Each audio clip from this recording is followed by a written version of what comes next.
Good afternoon, ladies and gentlemen. Welcome to the Corpacq Stadium in Sale for this afternoon's Alliance Premier 15s match between the Sale Sharks and the DMP Sharks.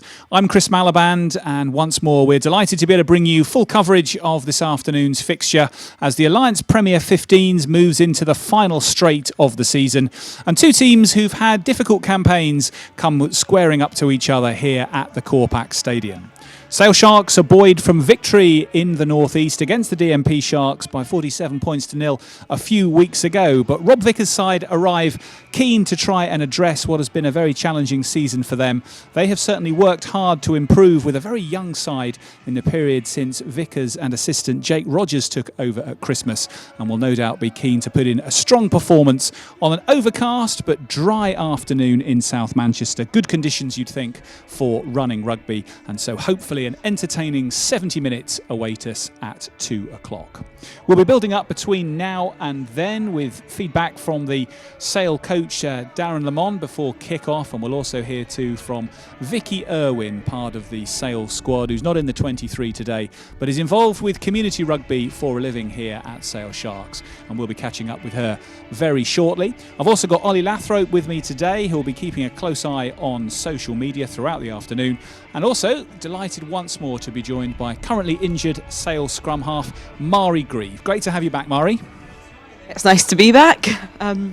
Hopefully for some nice attacking rugby today in Sale. An afternoon, Mari, ahead where Sale will look at the league table and reflect on the victory up at Durham a few weeks ago with confidence, I guess, and we'll be expecting to back that up with 5 points this afternoon. Yeah, I think they'll want to build on the performance that they brought when they were up at Durham, and then build on the performance they had at Saracens last weekend.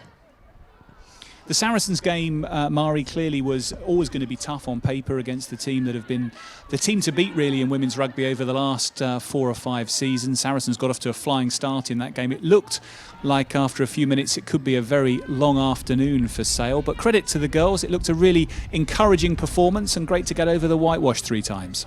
Yeah, I think any time you go away to a team like Saracens and play them at home, it's going to be difficult. And probably it wasn't the kind of 10-15 minutes that they wanted to start with. But they came back really strong before half-time and kind of continued that on to the second half, which they'll have like great positives to work on from it going into this. So I think they weren't too disappointed in the end, which is good. 1 or 2 players, Mari, this afternoon coming back into the Sale starting 23, or in the 23 at least, not starting, but Gwen Pear's back on the bench today. We expect to see her come on with some impact, and Hannah Field as well, returning from a hand injury. So a couple of key players that we've not seen in the squad in recent games who are going to strengthen, you'd think, the team today. Yeah, I think the pair of them bring like a great deal of experience, and they're both very good ball carriers. So I think they'll have a big impact coming off the bench, and it's really exciting to see them both back fitting well. We also have the chance today, Mari, to see Jody Allensley make her first start here at the Corpacq Stadium, the England Sevens winger, and she's got some serious pace to burn. Yeah, I think everyone's going to be excited to see Jody on the wing with a bit of space in front of her and just see her at full flight, which is something that we haven't seen in the Premiership yet, so that would be really exciting. Well, we'll continue to build up to kick-off, looking ahead at some of the key matchups today and thinking about where this game might be won and lost between now and 2 o'clock. But we've got the opportunity to now hear from Vicky Irwin, Sale's second row forward, who's not in the 23 today. She works, as I mentioned, in the community trust here at Sale Sharks, and she's going to explain a little bit about what that role entails now to our touchline reporter, Carrie Morris. So Vicky, it's so weird to see you not out there training with the girls. How are you today? Yeah, good. Sustained a bit of a finger injury last Thursday, which kind of put me out last weekend, and then I'm at clinic on Monday, hoping to get signed off, ready for action for the final 3 games. And you've been very hard working, obviously, in the community. I've seen there's been a lot of traction in the news about food hampers and stuff, and you've taken part in that. Could you explain what you've been doing? Yeah, really exciting. So we got approached by AJ Bell to kind of partner up to feed kind of the Salford residents, because they're situated there. And I think for us it makes sense. You know, we go into schools right across the northwest, and you know what we're seeing is free school meal families kind of get a lot of support, but the people who are like breadline or don't qualify for that miss out. So we really worked with AJ Bell to target those. So far, we've delivered over 2,500 food hampers to households across Salford. So yeah, really exciting. Yeah, that's an amazing achievement that you've done that so quickly. And COVID hasn't helped that situation at all. So it's not helped rugby either, but there's good news, isn't there, that rugby might be coming back soon? Yeah, rugby's back on the 29th, so I think we're all on the countdown to that. I know there will be a lot of excited youngsters up and down the country waiting for Sundays to come back, back with friends, back to get a hot dog from the clubhouse, which is the most important thing. So yeah, we're all really excited for that. Yeah, I saw that slots got booked up quite quickly, didn't they?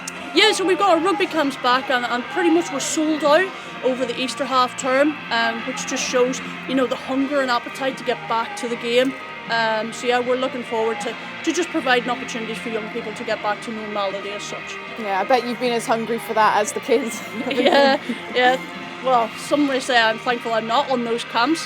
But yeah, we work in the background to really put on enough opportunities for everybody. And, the community coaches in the department really put on a really good job delivering that. Yeah, and I'm aware that a lot of the community is powered by women, and obviously a lot of news about women and solidarity after International Women's Day. How does it feel to be a part of such a positive environment with women everywhere? Yeah, I think Sale Sharks kind of epitomises that. We've got strong females leading right across the club and the community department, and then the women's team. As a trust ourselves, we've got a female CEO. I would say that we've probably got 40% of females in our workforce, and we really want to be the change to see it and be it. And I know from the women's team at Sharks here, we're giving opportunities for young girls to aspire to be on this pitch playing against the best players across the whole country. Yeah, and fingers crossed they get the win today, isn't it? Yeah, we're looking forward to the show. Thank you, Vicky. Thank you. Back to Chris in the studio. Thanks very much, Carrie. Vicky Irwin there, the Sale Sharks second row, giving us an insight into life in the Sharks Community Trust. And of course, great news, as Vicky was mentioning, that recreational rugby has been given the go-ahead to restart again. Really encouraging to hear that the rugby camps over Easter are sold out. I'll bring Ollie Lathrop in here, Ollie. And I think a massive moment, really, about 10 days ago, I think it was now, that when the RFU made that announcement to give the green light to restart recreational rugby. Admittedly, Ollie, on a phase basis. Oh, well, it's massive, Chris, isn't it? So many people around the country haven't been able to play rugby for months upon end now. You've got to remember this goes all the way back to March last year. I think there was a small period in December where amateur clubs could play some kind of games. As you said, not rugby as it usually is, but hopefully that can return soon. I think to start with, it will just be training for a few weeks and then into those slightly different games. No mauls, no scrums, but I know as an amateur player myself, I'm very much looking forward to getting back to it. I think it's been incredibly difficult, Ollie, hasn't it, for players for whom Saturday very much meant game day, and it was a key part of your life, whether that's just the 80 minutes of action, it's the training sessions, the social life afterwards. To take all that away has been incredibly difficult. So I guess a huge lift for players up and down the land that all that is going to start coming back again. Definitely, Chris, and I think it's massive for the sport as well, because during previous lockdowns and when we've come out of previous lockdowns, other sports have been allowed to return. So you've got kids who might be going to play football or other sports, they're not playing rugby. So for rugby to be able to come back, particularly for kids, I think is really important, because we want to keep them in the sport, we want them to keep playing, we don't want them going to play football or other sports. Mari, we heard from Vicky there. She's clearly passionate and great to see about bringing young children into sport and giving them the opportunities to play. What sort of character will she bring to the Sale dressing room? I think she's going to have a big positive impact with it. You can see that she's very passionate about the game and passionate about bringing women's rugby to the Northwest and making it kind of what it can be, which has a massive impact with that. And obviously that's her day job as well. So she's kind of combining that community side of things to the kind of performance rugby, which I think is great. And when we look at the potential for Sale, clearly this is year one of the women's project, Mari, here. Very much the start of something. We heard from Michelle Orange the last time we were here at the game against Harlequins, that she sees the huge potential in the Northwest for girls and women who are playing either at school or in local clubs to aspire to come and be future Sharks and to get involved with this club. When you look across the Northwest as a patch, having moved down here from Scotland, what do you see in terms of the potential here? I think there's huge potential in the Northwest. Kind of historically, you've seen players that are from the Northwest have had to move down to these London clubs to get the level of rugby that they want. So having the opportunity, having this high performance rugby based in the Northwest, gives everyone that opportunity to play and stay and kind of have their families, have their working life. And actually, as a young player, you've got that opportunity. You can see the likes of Katie Dillon-McLean playing week in, week out and think, that's something you can aspire to be, but you don't have to move to do it, which is a huge for rugby in the Northwest.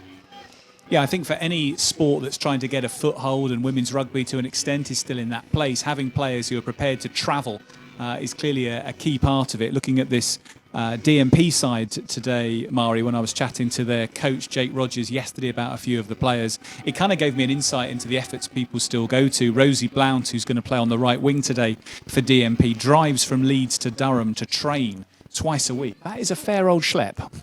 Yeah, I think we're still in the era that everyone's still got a day job. So if you're based somewhere like Leeds, but you want to play the top level of rugby, you're going to make that commitment to do it. And I think a lot of people aren't aware of that and how big an impact it is in the women's game. And you see it on the international side as well. We've got a couple of the girls that are travelling down to Wales once or twice a week, and you think it's a huge impact, and like you're sacrificing a lot, but it's not a sacrifice because you choose to do it. And I suppose eventually it'll get away from that as the game moves a little bit further into professionalism, but that's how it is at the moment. And yeah, the commitment that the players make week in, week out is massive. The last time you and I were sat together here, Mari, we were mentioning briefly that the World Cup was not far around the corner. I think 24 hours later it had been delayed a year. And of course, that's disappointing for the players, the coaches, supporters who were gearing up for it. And I think people thought the fact that it was going to be in New Zealand was going to give it maximum chance of going ahead. But I guess the one silver lining to the cloud, perhaps there's more than one, but certainly one that comes to mind for me, is that in another year, it gives the game another year to develop, and for players another year to get into more of a professional environment, more players, if you like, into a fully professional environment than we have now. Yeah, definitely. I think pros and cons of it being postponed, I guess it postpones some people's plans a little bit, but the impact it'll have on the actual game of rugby, if it had gone ahead this year, you're going to have a lot of teams that haven't played any international rugby. And then to be thrown into the World Cup that epitomises the top level of it, I think it might have taken away something from it. So it is going to just help push the game on even further. Mari Grieve, the former Scotland scrum half and injured Sale scrum half, giving her thoughts there alongside me, Chris Malaband, as we build up 15 minutes to kick off here at the Corpacq Stadium. Sale Sharks against the DMP Sharks. You can see Sale being put through their paces by Darren Lamont and his coaching team ahead of this game this afternoon. Ollie Lathrope's going to be keeping an eye on social media this afternoon. Ollie, remind us of how people can get in touch today. Yep, so we're live on Facebook and YouTube today. Get your comments in, let us know where you're watching from, who you're supporting, what player you're looking at for, anything you've got, and hopefully you can add to our list of countries of people of where they're watching from. We've had all sorts this year, Chris, all over the globe, and hopefully more of that today. Absolutely, Ollie, yes. We had Chile and Mexico last time. We had a listener in the Falkland Islands, I think, as well, and people watching too in Dubai and Australia. So always great, the wonders of the internet, to know where you're picking up our coverage from today, and hopefully enjoying an entertaining game between Sale and the DMP Sharks.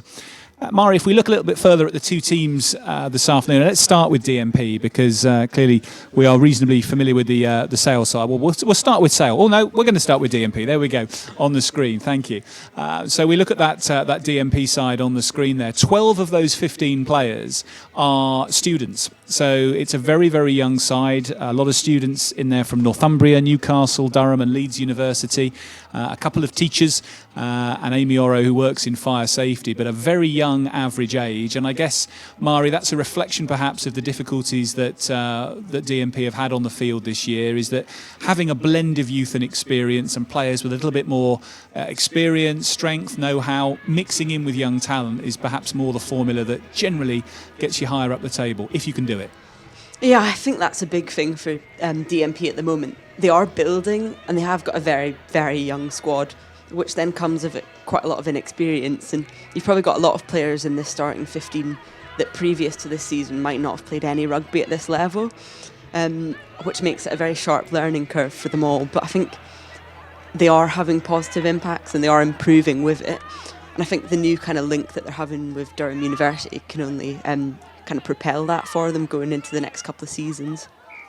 For you to look out for today, Mari, the two centres, Jess Cooksey and Amy Lazelle, are both England under-20 players. They're both second-year sports science students at Durham University. And in the front row, Caitlin Simpson, who was previously a back rower, has also featured for the England under-20s, and Lana Bainbridge, hooking too, is part of that squad. So clearly there are young players here who are already sparking the interest of the England national coaches. But just talk us through the difference between being successful at under-20s level and coping in the Premiership. I think, again, it just comes down to that experience with them. And they're probably now in that situation that they might be some of the more experienced players in this team. So they'll then kind of have to step up a little bit and maybe take a little bit more of a leadership role within it. So I think DMP will be looking to play through these guys kind of going forward into the game. Rob Vickers is a name that some of you watching might recognise. He played over 250 matches for the Newcastle Falcons in the Premiership, both at prop and hooker in his playing career. He took over at Christmas with Jake Rogers as a change in leadership at the DMP Sharks. And talking to both the coaches this week, it was clear that their focus in the remainder of this season was just to look game to game and get the girls to keep developing, working hard in training, and see where the results took them. So I'm sure they will come out and play positively this afternoon, and no doubt with so much youth in their side, with plenty of energy. One to perhaps keep an eye on, Tilly Cherm at number 8, their captain. She's formerly of Harrogate and very much the leader of the side in every sense from number 8. Let's have a look at the Sale side this afternoon then, and the selection that Darren Lamont has made from the team who were beaten at Saracens last weekend. 3 changes. Laura Perrin comes back in at inside centre for Alicia Carlton. Scarlett Fielding comes in for Molly Kelly at hooker, who is rested today. And Lucy Winter comes in on the blind side to replace Georgie Perris-Redding, who has had a run of matches at number 6, impressing pretty much every week. She gets a bit of a breather this afternoon, but is on the bench. Looking at that side, Mari, what do you think we can expect to see today in terms of a Sale style of play? Probably we're looking to get the ball out wide, I reckon. Trying to get get it to the speedsters out on the wings that we've got, and maybe see the likes of Lauren Delaney and Jody getting a little bit more hands on ball today. It would be nice to see Laura Perrin back in the centres as well. She brings quite a big carrying game as well as her kicking and distribution. So it might take a little bit of pressure off Katie at 10 as well. Ollie Murray makes the point there about the opportunity perhaps to get the ball a bit wider this afternoon. What have been your reflections on Sale's attacking play in the games we've seen in recent weeks? Well, I think Sale have been very good at getting into the opposition 22. We saw that against Quins a few weeks ago. Various opportunities, very good in between the two 22s. And once they get into that 22, it hasn't quite worked. The set piece from penalties that they've won 5 metres out hasn't quite worked. So I agree with what Mari says about getting it out to those wingers. I do wonder if that's something that's been addressed in training. Yeah, I think we've probably looked at that as well, and we have discussed maybe being a little bit more clinical in the 22s. We've definitely not lacked opportunity in the last few games. It's a little bit of the execution that we've been lacking. So I think this is a perfect opportunity to work on that. And just trying to get some points on the board nice and early, I think will get everyone's confidence up. Lisa Newman at outside centre today, Mari. She spent most of her time this season on the wing, mainly on the left, also on the right, although she has played at 13 before. What will she need to do differently, having made that switch to come inside this afternoon? Probably for her, it's really exciting. Lisa's a great player and we know how much pace she's got. But something we don't see a lot of is her distribution. And she doesn't often get a lot of opportunities to get hands on ball. So I think from her point of view, just trying to get as much of that as possible. And look and see how she can go a little bit further in the pitch. With the game having been won comprehensively up at Durham 47 points to 0 a few weeks ago, Mari, does that lead to a real need in the dressing room to avoid complacency when you build up mentally to a game like this one? Yeah, I think there is a risk when you've come away previously with a big win of going in, getting a little bit complacent, potentially getting a little bit sloppy with things. So I think a big emphasis from the start that actually we need to focus on our game right from the off and play the sort of game plan that we've discussed and not get into bad habits straight away, and then just build on that. And as they get more confident, the kind of result will come. So focusing on the performance to start with. Ollie, 3 games to go in the season for Sale after today. Wasps away next Saturday, then a 3-week gap as the Six Nations plays through. Then it's Exeter at home, and then a finish against Loughborough away. What do you think Darren Lamon's aspirations will be from here onwards in terms of what's achieved in these last 4 matches? Well, I think certainly a win today, Chris, is essential. DMP obviously not having the best of seasons, so a win today is what's needed. And then after that, I think it's just about improving. If you can nick a win up here against Exeter in a few weeks, you never know. Sale, of course, beat Worcester here at the Corpacq Stadium, but I think it's just about improving and going into next season with some momentum to build on the wins that have come this season. Well, we wait to see how many wins Sale can count at the end of the season. 2 so far, the victory against Worcester here back in November, and then the win at DMP, as we mentioned. And today represents the opportunity for a 3rd victory this season so far. Just an eye on what else is happening in the Alliance Premier 15s today. It's Bristol against Harlequins down in the southwest. Quins starting 2nd in the table with just Saracens above them. Gloucester Hartpury hosts Worcester in a mid-table battle there and a local derby. Loughborough against Wasps, 2 teams fighting it out for a top 4 slot, and then Saracens against Exeter Chiefs completes the fixtures for today. And for those of you keeping an eye on the top 4 and who might make it into the playoffs at the end of the season, well, Exeter have surprised many really this season. A new franchise like Sale coming into this league and sitting in 5th place, just 2 points behind Wasps in 4th. Exeter on 44 points, Wasps on 46, although with a game in hand, and then it looks like Loughborough Quins and Saracens are pretty nailed on to take the top 3 places. Maury, has it surprised you at just how well Exeter have done in their first season? Yeah, I think it surprised everyone, to be honest. I guess when you've got a new team coming into the league, you're not sure what to expect with it, but they've sort of thrown the same style that the men bring, so it's no wonder that they're kind of doing so well. And they've got a depth of talent in there with like a huge international pool as well, which is bringing a great deal of experience to them, and they're improving week in, week out with performances, and they're putting those top 4 teams, they're putting a lot of pressure on them, and I think that battle between Exeter and Wasps is a big one at that 4th and 5th, so it'll be interesting to see at the end of the season who comes out on top with it. It really has become incredible, Mari, hasn't it?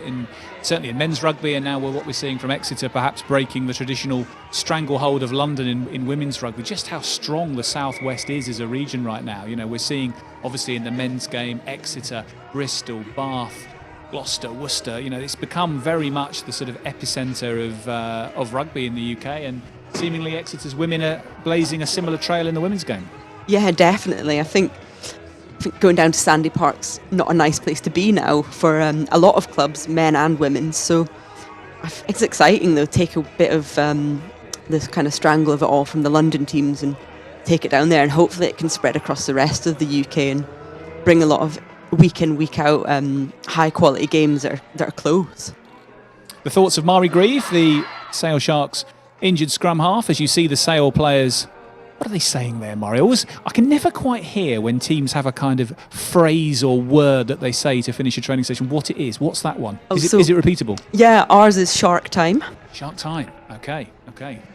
Does it work? It does, and it's often accompanied with a little single-handed fin. Oh, right. Nice. If you look very closely. On brand. Yeah, exactly.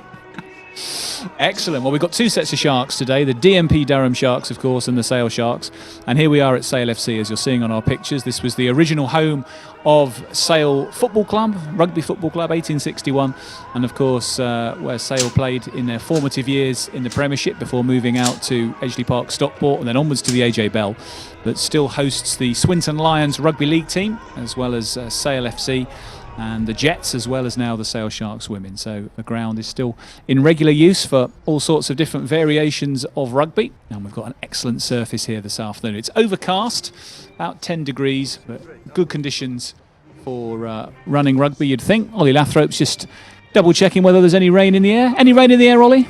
Not at the moment, Chris, but it does look a bit dark out there, doesn't it? So I do wonder at some point this afternoon whether the weather could play a part in proceedings. It never rains in Manchester. Surely not. 5 minutes till kick-off then. We'll catch Sale Sharks coach Darren Lamon on his way out in just a moment. Carrie Morris, as ever, will be ready to intercept the Sale DOR as he makes his way out. Is he somebody, Mari, who tends to give powerful messages just before you leave the dressing room, or has all been said and done in training and in the time before kick-off? Yeah, so all kind of said and done from Darren, kind of just before we go out for the warm-up, and then afterwards, just before kick-off, it's kind of down to the leadership group, so looking to captain from Beth, and usually Katie has a little bit of an input, but yeah, from that side of things, the coaching's all said and done.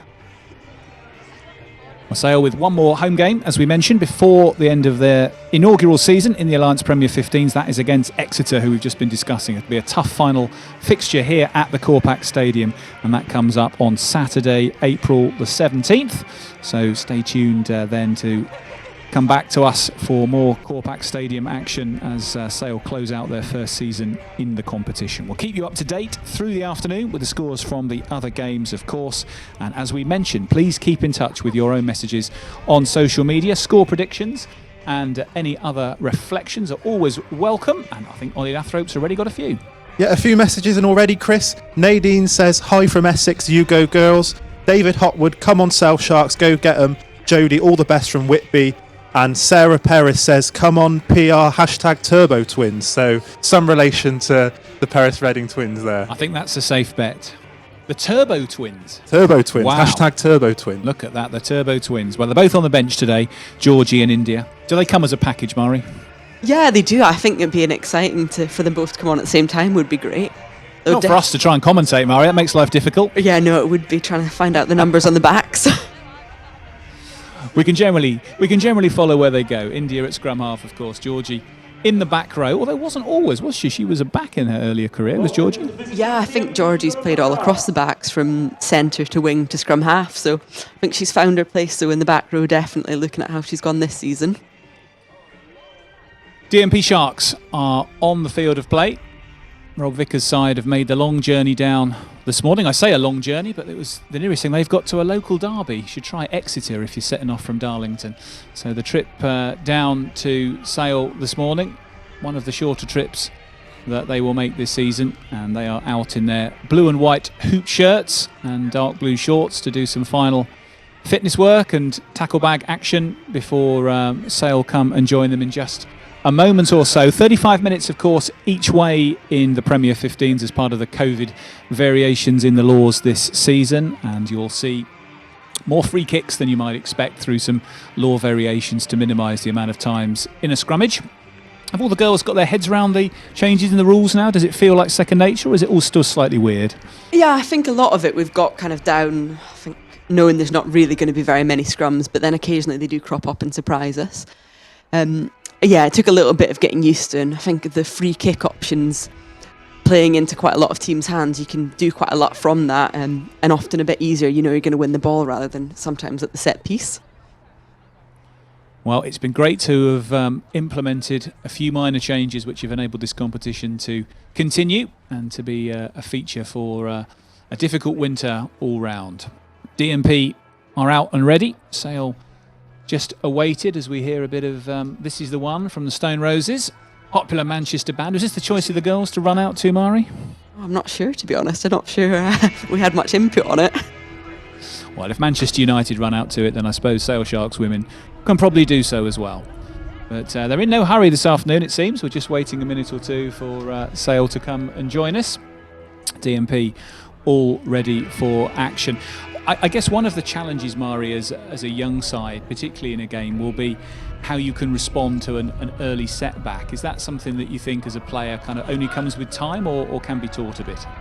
I think it comes with time and the experience with it, and not letting your head go down early on, which can be easier said than done, definitely.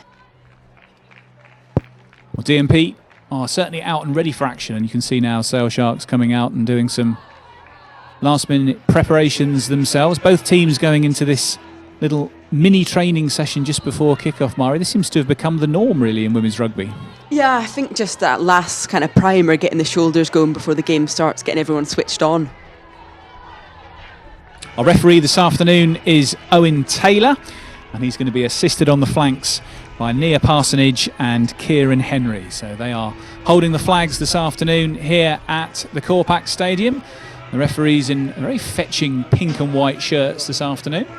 black shorts, and certainly will stand out on a gloomy day with both the teams in variations of blue. We will start, as ever, with the players given the opportunity to mark their own stance against racism, which will commence proceedings shortly.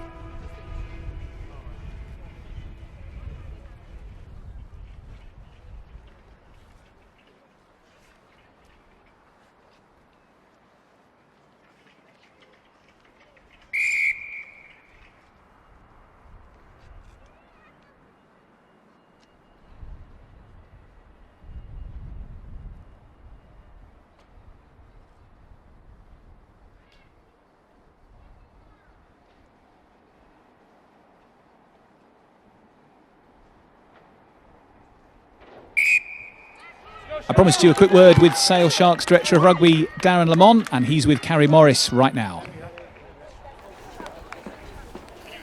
Hiya Darren, it's nice to see you back at the Corpacq Stadium. How are the women feeling today after quite a hard run away from home?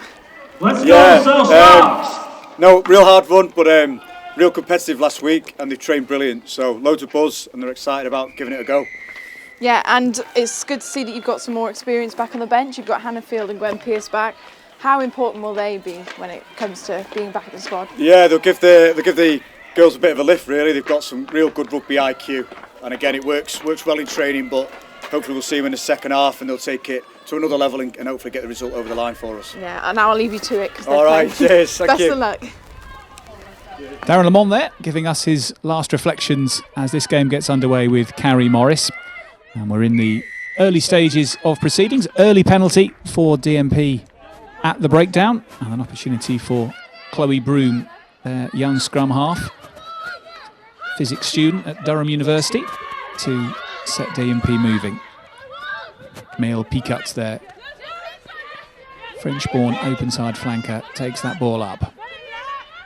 Broom. Popping it short. Positive start this from DMP. Strong tackle from Laura Perrin on the halfway line. First knock on of the afternoon as the ball goes wide to Lauren Torley. Her first start for the DMP Sharks this afternoon. That'll be a free kick to Sale, which Katie Daly-McLean can contemplate. Next to kick into some space. Sophie Shams at fullback picks up for DMP. Player who lives in Dubai and is in the third year at Durham University, but penalty coming and taken very quickly by Jess Roberts. Always looking to innovate. Roberts, is she through? Chance here for Jess Roberts. 5 metres short. Can Sale get the support there quick enough? Quick thinking from Roberts, giving Sale an opportunity. This is where they were so dangerous in the reverse fixture a few weeks ago. The pick and go will be an option here. As Sale try and force an early score. Scarlett Fielding driving hard, but held up a metre short. Jess Roberts digs that out. Cross kick, destined for Jody Allensley. Can Allensley finish? Allensley back inside. Lisa Newman, worked left. Can Sale get in at the corner? Though they can't. Bundled into touch. Good cover, but we go back for the penalty. Jess Roberts contemplating another quick tap. Owen Taylor slowing things down. But Sale with an opportunity here early on to get on the scoreboard. Daly-McLean comes forward. And Sale back in their line-out, Murray. Yeah, it's a really positive start from Sale. I can't think of a better position they'd want to be within the first sort of 2 or 3 minutes. So really clinical there from Jess. You've just seen the space in front and it's a great option. So I think they'll be hoping to get something from this line out and then again being clinical within the 22 now and trying to get some points on the board. Important throw this then for Scarlett Fielding. Beth Stafford supports the jump of Nicola Howard. Very solid ball from Howard. Can Sale get the drive over here? Lucy Winter held up. Manages to pop it back. Daly-McLean to Newman. Lisa Newman trying to force her way through. Newman driving for the line. Surely gets it down. And yes, confirmation from referee Taylor. Lisa Newman making the burst and backing her power to force her way through. She crosses for the third time this season, and Sale take a 4th-minute lead. It's Sale Sharks 5, DMP 0. Oh, that was much more clinical from Sale. We've had a good platform off the line out, and then the forwards have done well. And actually seen Lisa hands on ball really early, and she's had a really positive carry, and she's gone over.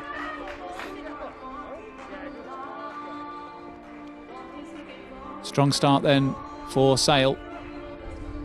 And Lisa Newman, 15 Welsh caps to her name, showing her experience and quality there in getting her way through.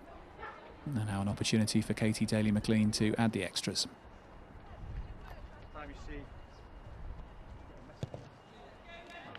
Straight and true from Katie Daly-McLean, making it Sale Sharks 7, DMP 0. And here's Ollie. From Tanya Newman, who says, "Go Sharks, watching in Valencia province, Spain." I wonder if that's a family relation to Lisa Newman, who's just scored the try. Could well be. If so, hopefully that's made the Valencian afternoon even better. Really, really good start then for Sale. And DMP restart. Beth Stafford claiming the restart for Sale, the skipper. Roberts to Daly-McLean. Pop short to Katie Horton, one of the big ball carriers in this Sale side. Sale, though, penalised. Murray. Yeah, I think Sale probably be a bit disappointed with that. They've had a really positive start, and then actually a bit of a mistake there has given DMP another opportunity to get hands on ball and get attacking. Kind of, they're right on the edge of the 22 now. Broom to Dads. Popped short to Jess Vishu. First year at Durham University. She drives forward. Now it's Dads again at fly half. Double tackle in midfield. Laura Perrin and Lisa Newman involved, but DMP still in possession. Breaking the gain line there. Really good work from Jasmine Hazel. As DMP move into the 22. Switch pass to Churn. Danger here for Sale. Really good response from the northeast side as Broom looks to try and bring in Amy Lazell. Taylor again bringing the players back for an earlier incident. That will, though, be a DMP penalty for not rolling away, and a chance perhaps for DMP to pull 3 points back if they elect to kick for the sticks. Yeah, it'll be interesting to see what DMP do from here. It looks like they could potentially be going for the tap. It looks like they just want to get playing. Broom takes it herself, pops it short to Amy Oro. Broom once more. Decent service from her, but that one's gone to ground. Referee, though, happy to let it go. Broom.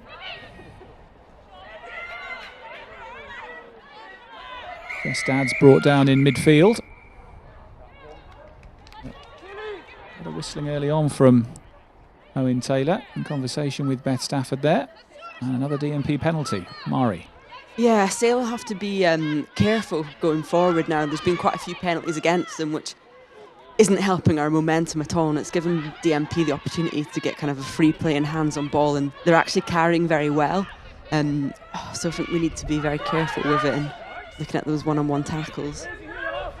Really strong fight back this from DMP, having conceded that early try. Shams at the back of the hand to Jess Dads. Dads knocks on. Referee Taylor plays the advantage as Lisa Newman burst through, but yet again, Sale penalised for going off their feet at the ruck.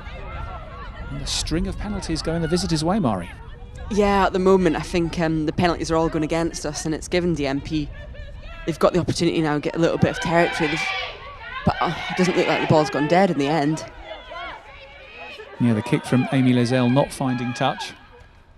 Be a frustration there for DMP captain Tilly Churn. After her side's spirited effort there to try and get themselves on the scoreboard, but Sale looking to try and play with some adventure themselves.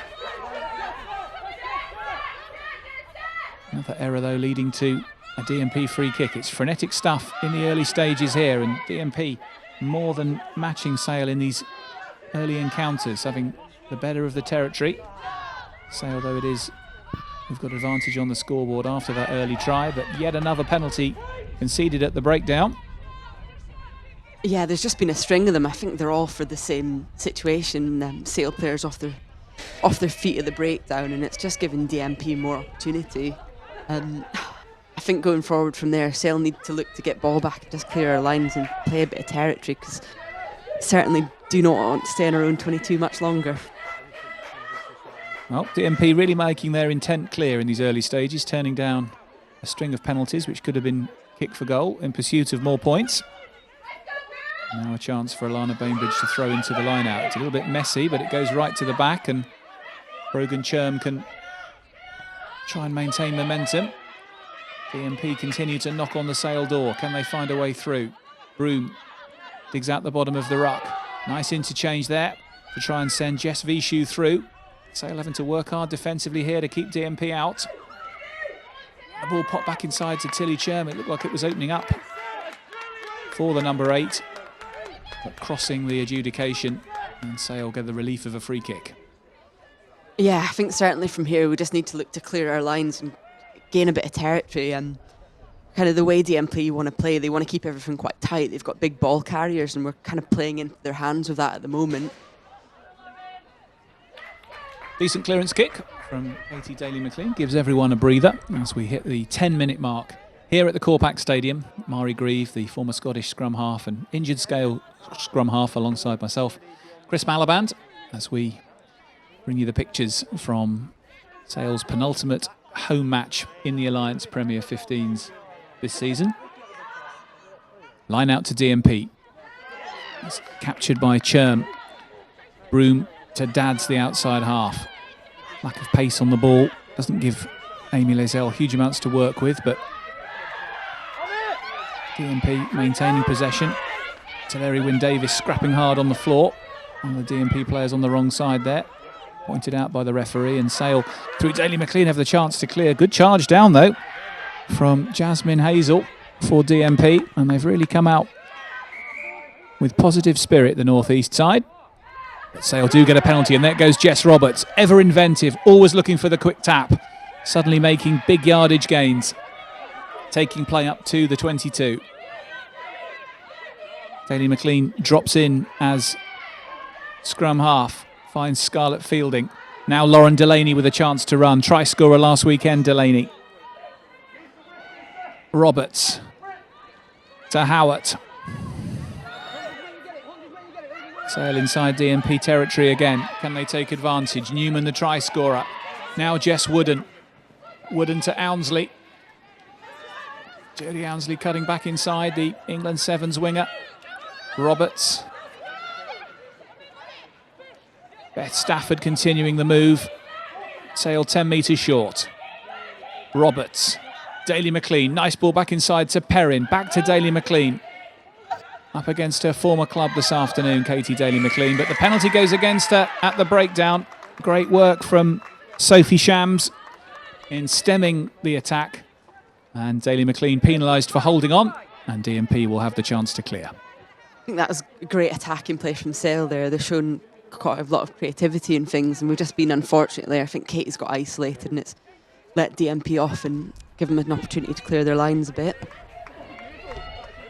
Amy Lazelle with the clearing kick, second-year sports science student at Durham University. 12 of these starting 15 players for DMP Durham Sharks, current students. 2 teachers, the Churm sisters, and Amy Oro works in fire safety, but a very young side apart from those 3, all still learning the game and learning it in some fairly uncompromising games in the Alliance Premier 15s, as Lisa Newman looks to get it wide to Lauren Delaney. Delaney pinging her ears back, going for the corner. Can she get there? Really good cover from Lauren Torley on her debut for DMP. First start for her this afternoon, and up against an international winger in Lauren Delaney. She did really well there. Yeah, it was great cover defence there from DMP, and it's not giving Lauren the opportunity to get in the corner, which she'd be looking for. But it'll be interesting battles on the wings this throughout the day. Lauren Delaney, Sale's leading try scorer with 4 this season.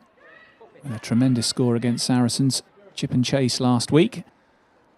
Brilliantly executed, but That's a solid line out for DMP. Going to Brogan Churm, who also plays rugby league to a very good standard for Featherstone Rovers. Jess Dadds securing the ball on the floor for the visitors there. Broom waits at 9.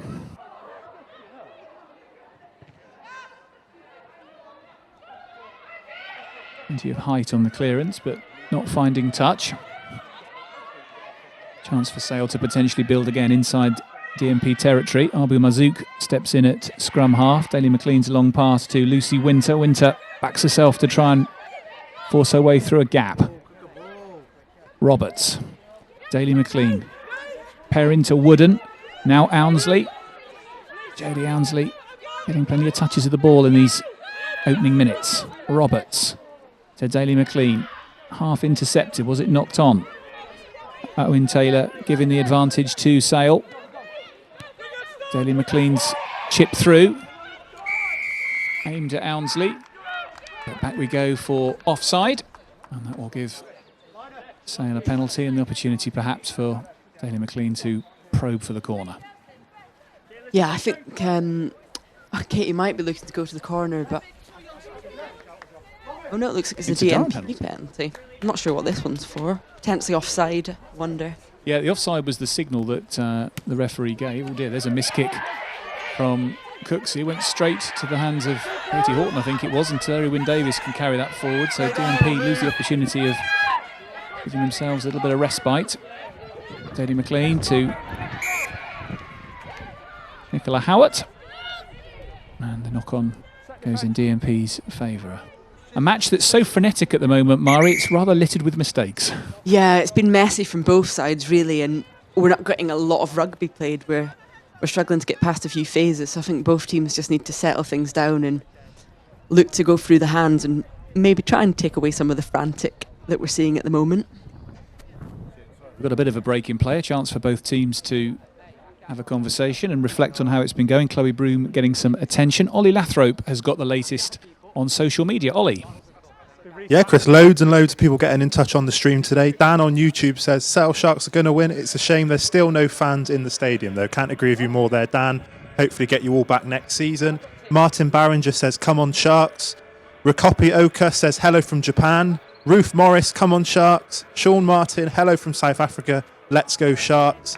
David Hopwood, come on, Sale. Sharks, go get them. Jody, all the best from Whitby. So people getting in touch from all over the world again, Chris. Japan, South Africa, Wales, everywhere. And Whitby. And Whitby, yeah. One of the greatest seafronts. Have you been to Whitby, Mari? No, I've not. Put it on your list. I'll add it. Whitby Beach is one of the greatest seafronts. I was on holiday in Scarborough a couple of years ago and we had an amazing day at Whitby Beach.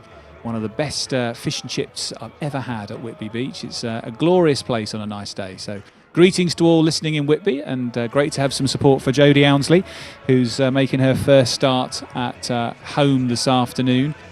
Is she really kind of a yard quicker than everyone else in the squad, Mari? Has she got that extra bit of pace? She's certainly a yard quicker than me. Yeah, I think she does have... I think out-and-out raw power is the one thing you see from Jody. Straight off the mark, she's just rapid. And I guess sevens just gives you that real predator instinct to finish, doesn't it? Because it's so often about a kind of 2-on-2 situation in sevens. You've just got to find a way of getting over the line. Yeah, that's the thing. She's got great pace and great footwork. And the other thing is she's coming from the sevens background. The decision-making as well is a big one that you see from her. So it'll be exciting to get a little bit more space for her, I think. Ready to get started again here as we near the halfway point in the first half. Free kick to the DMP Sharks. Sale leading by 7 points to 0. If you're just joining us on Sharks Live, Elisa Newman try converted by Katie Daly McLean. The difference between the sides, but DMP have enjoyed some good territory in the Sale 22 and have played with a real sense of adventure so far. But it's the home side with the lead as Jess Wooden, at fullback for Sale today, has to retreat and get a side out of a bit of difficulty here. Once more DMP up quickly. And Wooden penalised. Sale couldn't get there in support of their fullback quick enough. And yet again, a very kickable penalty. Looks like it's going to be turned down by the visitors, who want more. Yeah, just unfortunate there for Jess. She's done really well on the cover, but it's just got isolated and there's not really another option from there for her. They're going to go for the post now, DMP. I think that makes good sense, Mari. doesn't it? I think they've had a few forays with the penalties that they've had, and Rosie Blout on the right wing is their place kicker. Quite unusual to see a winger with the kicking duties, isn't it? No, it is, but I don't know much about their kicking style, DMP, but it'll be interesting to see from here. But she was taking the restarts as well, so... Rosie Blout, final year medicine student at Leeds University. One who travels from Leeds to Durham to train, showing her commitment. And she has the opportunity to get some points for DMP on the board this afternoon. Ought to be fairly straightforward, this one, you'd hope.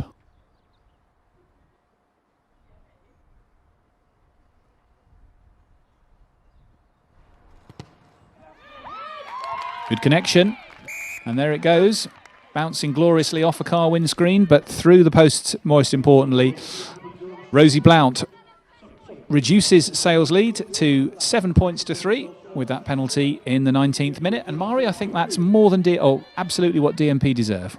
Yeah, definitely. They've had a lot of opportunity in the Sales 22 and hadn't come away with any points. And I think they'll take a lot of confidence from that they've been there and now they've got some points on the board to build on.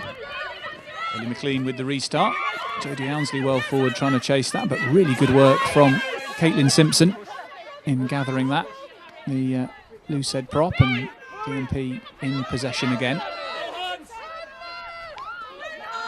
And with a lot of spirit, the visitors, but looks like that might have been turned over again. Yes, it does.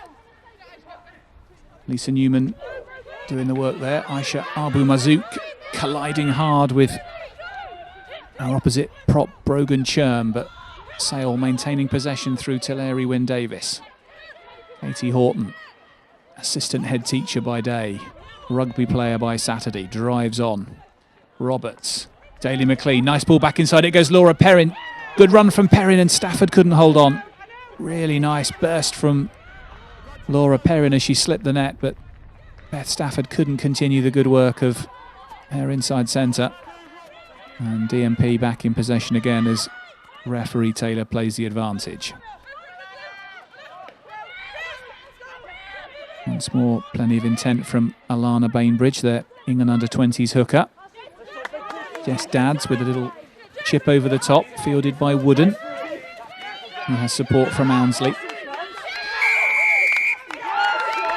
Penalty coming though again, and I've rather lost count, Mari, of the number of penalties Sale are conceding at the breakdown. No, it's getting very high, and I think it looks to be an area that DMP have kind of looked to target from the week, and it's certainly working at the moment for us. So something Sale need to fix going forward, or we're going to be in sight of getting a yellow card the way we're going. Ollie. Got some score updates from elsewhere, Chris, in the Alliance Premier 15 down at Shaftesbury Park. Quins 12-0 up against Bristol Bears. Wasps leading Loughborough by 7 points to 0. Amy Wilson-Hardy with the try there. And Saracens 10-0 up on Exeter Chiefs. Thank you, Ollie. Good start from Wasps in the Midlands. Probably a game that they need to win, with Exeter breathing down their necks in 5th place in the Alliance Premier 15s as we start to move into the business end of the season. As we were saying before kick-off today, Exeter have really impressed this year, and it looked at one stage like it was going to be a surefire bet of Saracens, Harlequins, Loughborough and Wasps who'd make the top 4, but Wasps in the most danger from being caught by Exeter. That would be a massive win for them if they could win at Loughborough this afternoon. Now, more good position here for Scarlett Fielding to try and work with, just outside the 22. Goes deep. Great take from Jess Elbeck in the line out. Here's Daly McLean to Perrin. Perrin looking to try and release Newman, but it's intercepted, and for a second it looked like DMP were going to get away. Advantage coming their way. Broom to Dadds. Pass doesn't get a hand, and Sophie Shams has to try and keep the attack going with the ball that came to her feet. Broom again. Popped short to Jess Vishu. She's worked hard early on. Wooden has to go back and deal with another testing kick. Not much space for the American to work with here. She does very well, actually, in getting that up the touch line. And as she found touch, yes, excellent work from Jess Wooden under pressure. And with little room to move, takes Sale back towards halfway. Yeah, Jess has been busy in the backfield today, and she's done brilliantly there. It's a great kick, just bouncing in and rolling out into touch for us. I think DMP are bringing quite a lot of variety to their attacking game, which is something we haven't seen a lot of from them before.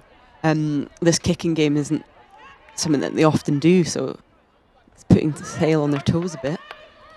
Bainbridge's throw to Tilly Churm at the front is well executed, and DMP again try and get Amy Oro to drive forward.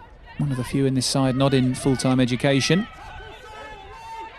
DMP up to halfway again. Have been extremely competitive thus far. Dads again. Misses out Shams and goes wide to Rosie Blout.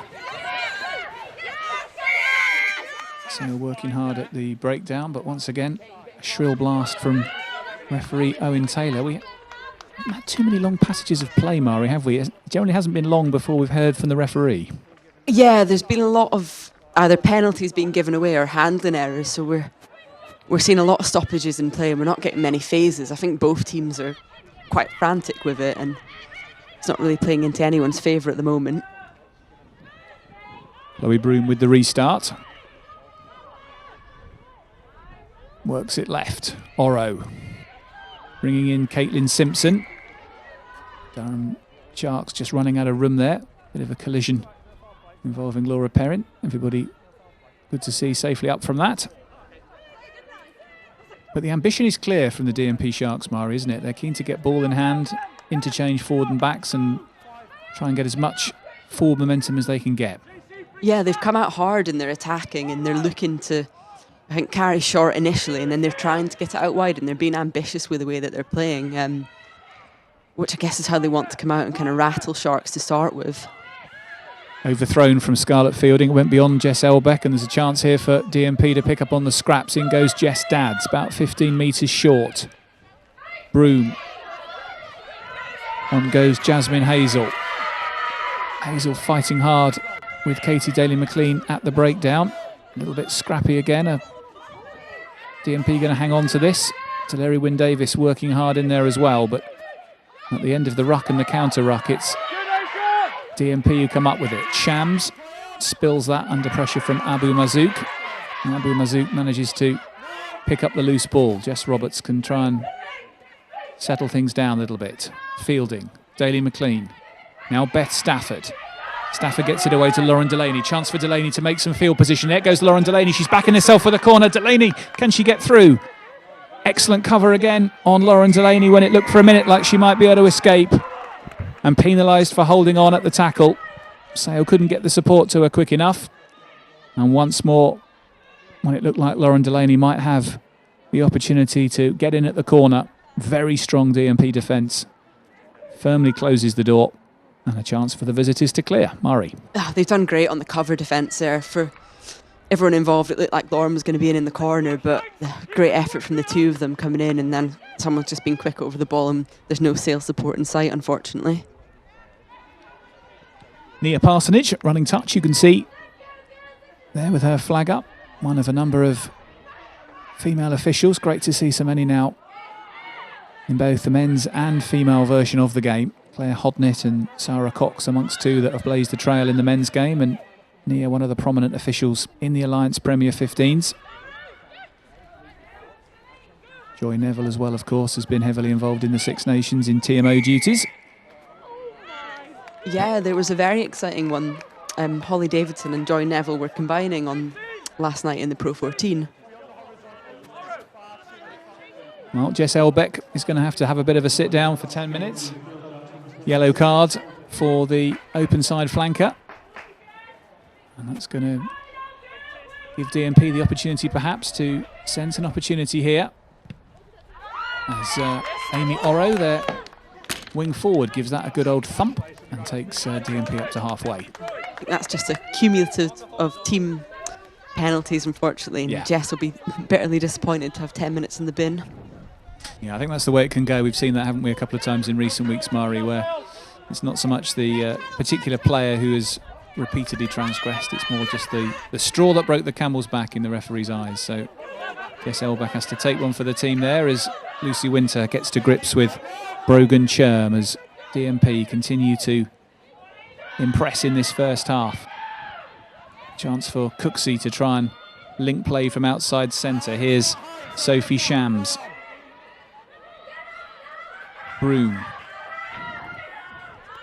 Popped short to Jasmine Hazel. Broom once more. Dads. To Vishu. This time, though, the decision going in Sale's favour. And the chance, perhaps, for Katie Daly-McLean just to slow things down a bit and launch Sale upfield. Murray. Yeah, that's a great turnover from Beth Stafford and just giving us the opportunity to get some field possession and get playing back in DMP's half, I think we could do to get some more points before the half-time. Ollie Lathrop, what have you got for us? Just on that yellow card, I think it might have been for a tip tackle. It looked slightly, from where I was watching, it did look slightly harsh. It didn't look like it'd gone beyond the horizontal, but yeah, I think that was what the yellow card was for. Thank you, Ollie. Well, maybe then Jess Elbeck not taking one for the team, Mari. No, potentially not. Maybe it was deserved, but we might have to review that one. Either way, Sale have to cope with only 14 for another 8 minutes or so as in goes Scarlett Fielding's throw, and once more Nicola Howard is super solid in the line out. Jess Roberts trying to keep the attack going, but once more DMP are frustrating Sale on the floor. Penalty though coming in Sale's favour.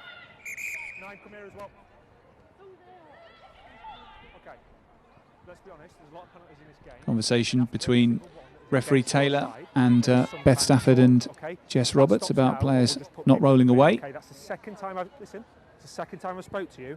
It'd be good if we could get a better flow to the game, Mari, in the second half, because it really has been very, very stop-start. Yeah, there's been a lot of stop-start, and it's difficult for either team to kind of string any phases of play together and really get into momentum. So I think we'll be hoping to kind of reduce the error count, reduce the penalties kind of going forward and let both teams really get playing. Another good opportunity then for Sale to try and turn a line out perhaps into a driving maul and get over the line again with just over 5 minutes left in this first half. Katie Daly-McLean successfully putting that kick to the corner. DMP will be desperate to ensure that, having had the lion's share of territory in this first half, they don't concede in the last 5 minutes. Line out a little bit messy again. Katie Horton having to work hard to secure that. Roberts back to Beth Stafford. Stafford working hard to get back on the right side as she twists and turns on the floor. Nicola Howard in playing scrum half to Horton. Now Lauren Delaney in from the right wing. Lisa Newman taking them to 10 metres away.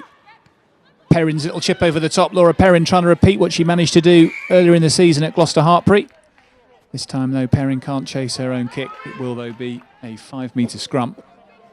Yeah, it's been well fielded there from DMP, and it's nice and creative from Lauren. It's something that she definitely brings to the game. She's always looking to place. That's a great opportunity here for Sale.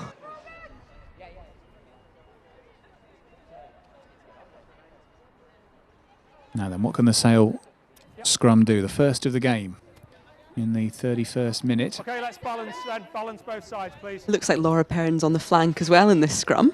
Well, there you are. You see, we've seen Marlon Yard do it for the men. Why shouldn't Laura Perrin do it for the ladies' team? So I'm sure she'll lean in and give it a good old right shoulder push.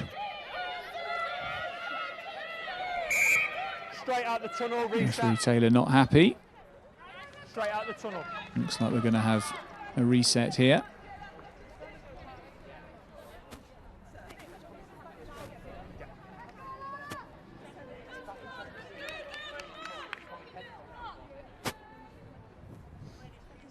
So, reset scrum again. Laura Perrin in as emergency flanker with Jess Elbeck sitting this one out. Can Sale get something from this scrum? Will they look to try and push over perhaps? Or will it be a question of Jess Roberts trying to get quick feed out and backing her backs 7-on-7? Decent heel to start from Scarlett Fielding. Beth Stafford picks up. Now it's Roberts. Daly-McLean. A little bit loose. Allensley has to pick up and go again. Jody Allensley backing herself. Can she get through? Jody Allensley going on the outside. Allensley trying to release Lauren Delaney. But it's thrown forward in the tackle. And DMP's scrambling defence is good enough. Good cover and thrown forward in the tackle, giving a DMP free kick. Yeah, I think Sale will be disappointed with that. It was quite messy from the start, and we've just kind of lost an opportunity there, but there's a chance to get the ball back and get some more possession here. And it's a tricky place for DMP to exit now.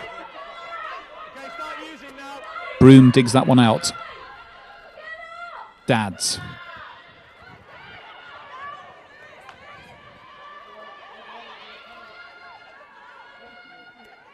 Broom again, waiting at the bottom of this ruck. Decent connection with the clearance, but doesn't find touch. Wooden. Loose pass, but well picked up by Allensley, and Allensley going onto that ball at speed. She's looked a threat in open field. Decent DMP cover, though, on the 22. Roberts, Daly McLean. Horton with the carry. Roberts again. Stafford. Sale asking questions late in this first half, looking to try and give themselves a decent window on the scoreboard at half-time.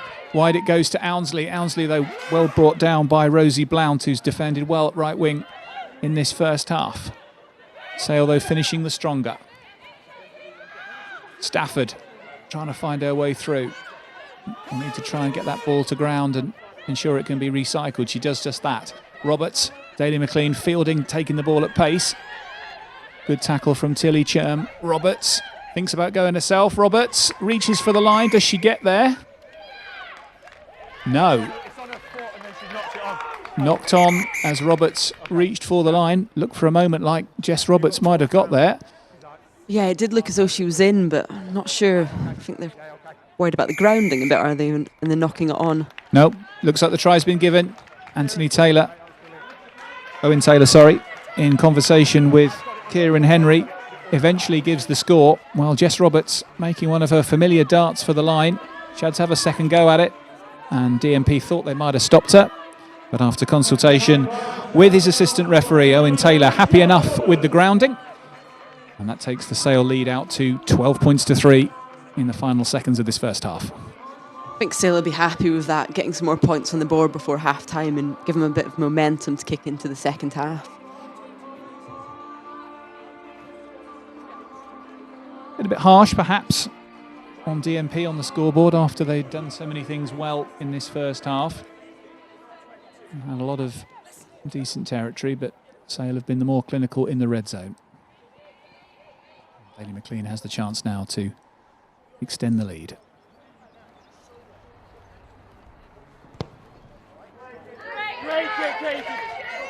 The post it comes, and the post is not Katie Daly McLean's friend on that occasion, so 12 points to 3. Looks like we've still got enough time to restart in the last few seconds of this first half. Ollie. Yep, plenty more people getting in touch on social media, Chris. Mandy Lemon Stringfellow says, go Sharkettes. Jana Christina, come on Sharks, awesome try Lisa, proud of you sis. Lauren Baker, come on Sale, from the world, welcome Scarlett Fielding. Thanks everybody for getting in touch. Please continue to do so in the second half. Rosie Blout to restart proceedings for DMP. Goes straight up the middle.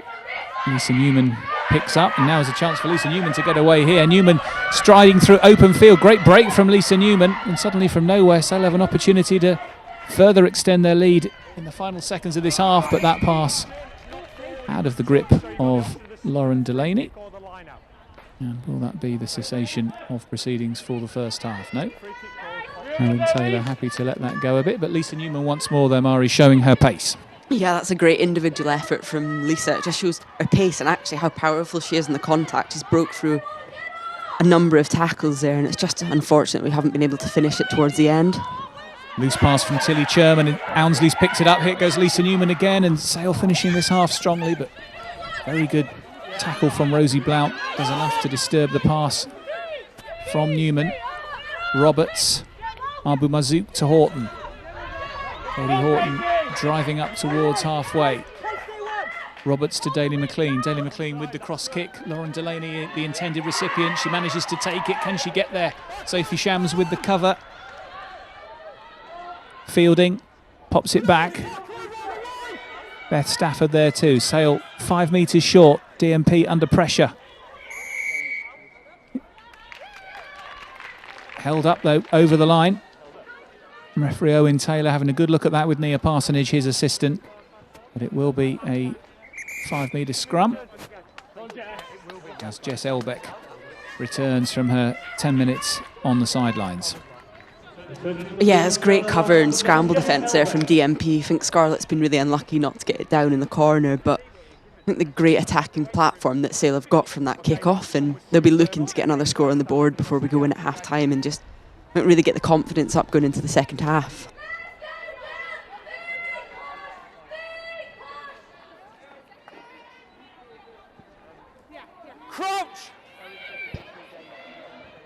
So it continues to be the added on time at the end of this first half. Jess Roberts to put into this Sale scrum. Sale with the heel. Roberts brought down. Delaney to Daly McLean. Going back for an earlier infringement. Offside, I think, was Roberts was tackled. And Sale, I'm assuming Mari might just knock this out and go for another line out. No, they've gone quick for the tap. Scarlett Fielding backing herself to drive over. Fielding up to the line. Sale inches short. Roberts. Pop to Stafford. Stafford just short. Third time likely, and it's finally there. And I think it's Aisha Abu Mazouk. Yes, it is. Well, she scored in this fixture up at Durham a few weeks ago. And Aisha Abu Mazouk, for the second time this season, crosses for Sale. And Sale starting to move away from DMP in the latter stages of this first half. The power of the Sale forwards too much in the end for the visitors to deal with. And Aisha Abu Mazouk takes the lead out to 14 points. It's Sale 17, DMP 3. Yeah, it's a great score from Sale and exactly what they need going into the half-time. And I think there's been passages of play that have been very messy, but really the last kind of 10 minutes, Sale have kind of got into the swing of things and started playing how they want to play. So really just need to kick that on going into the second half.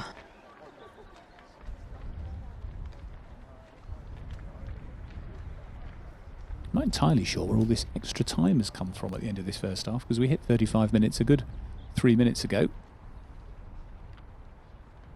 Sale, though, have benefited.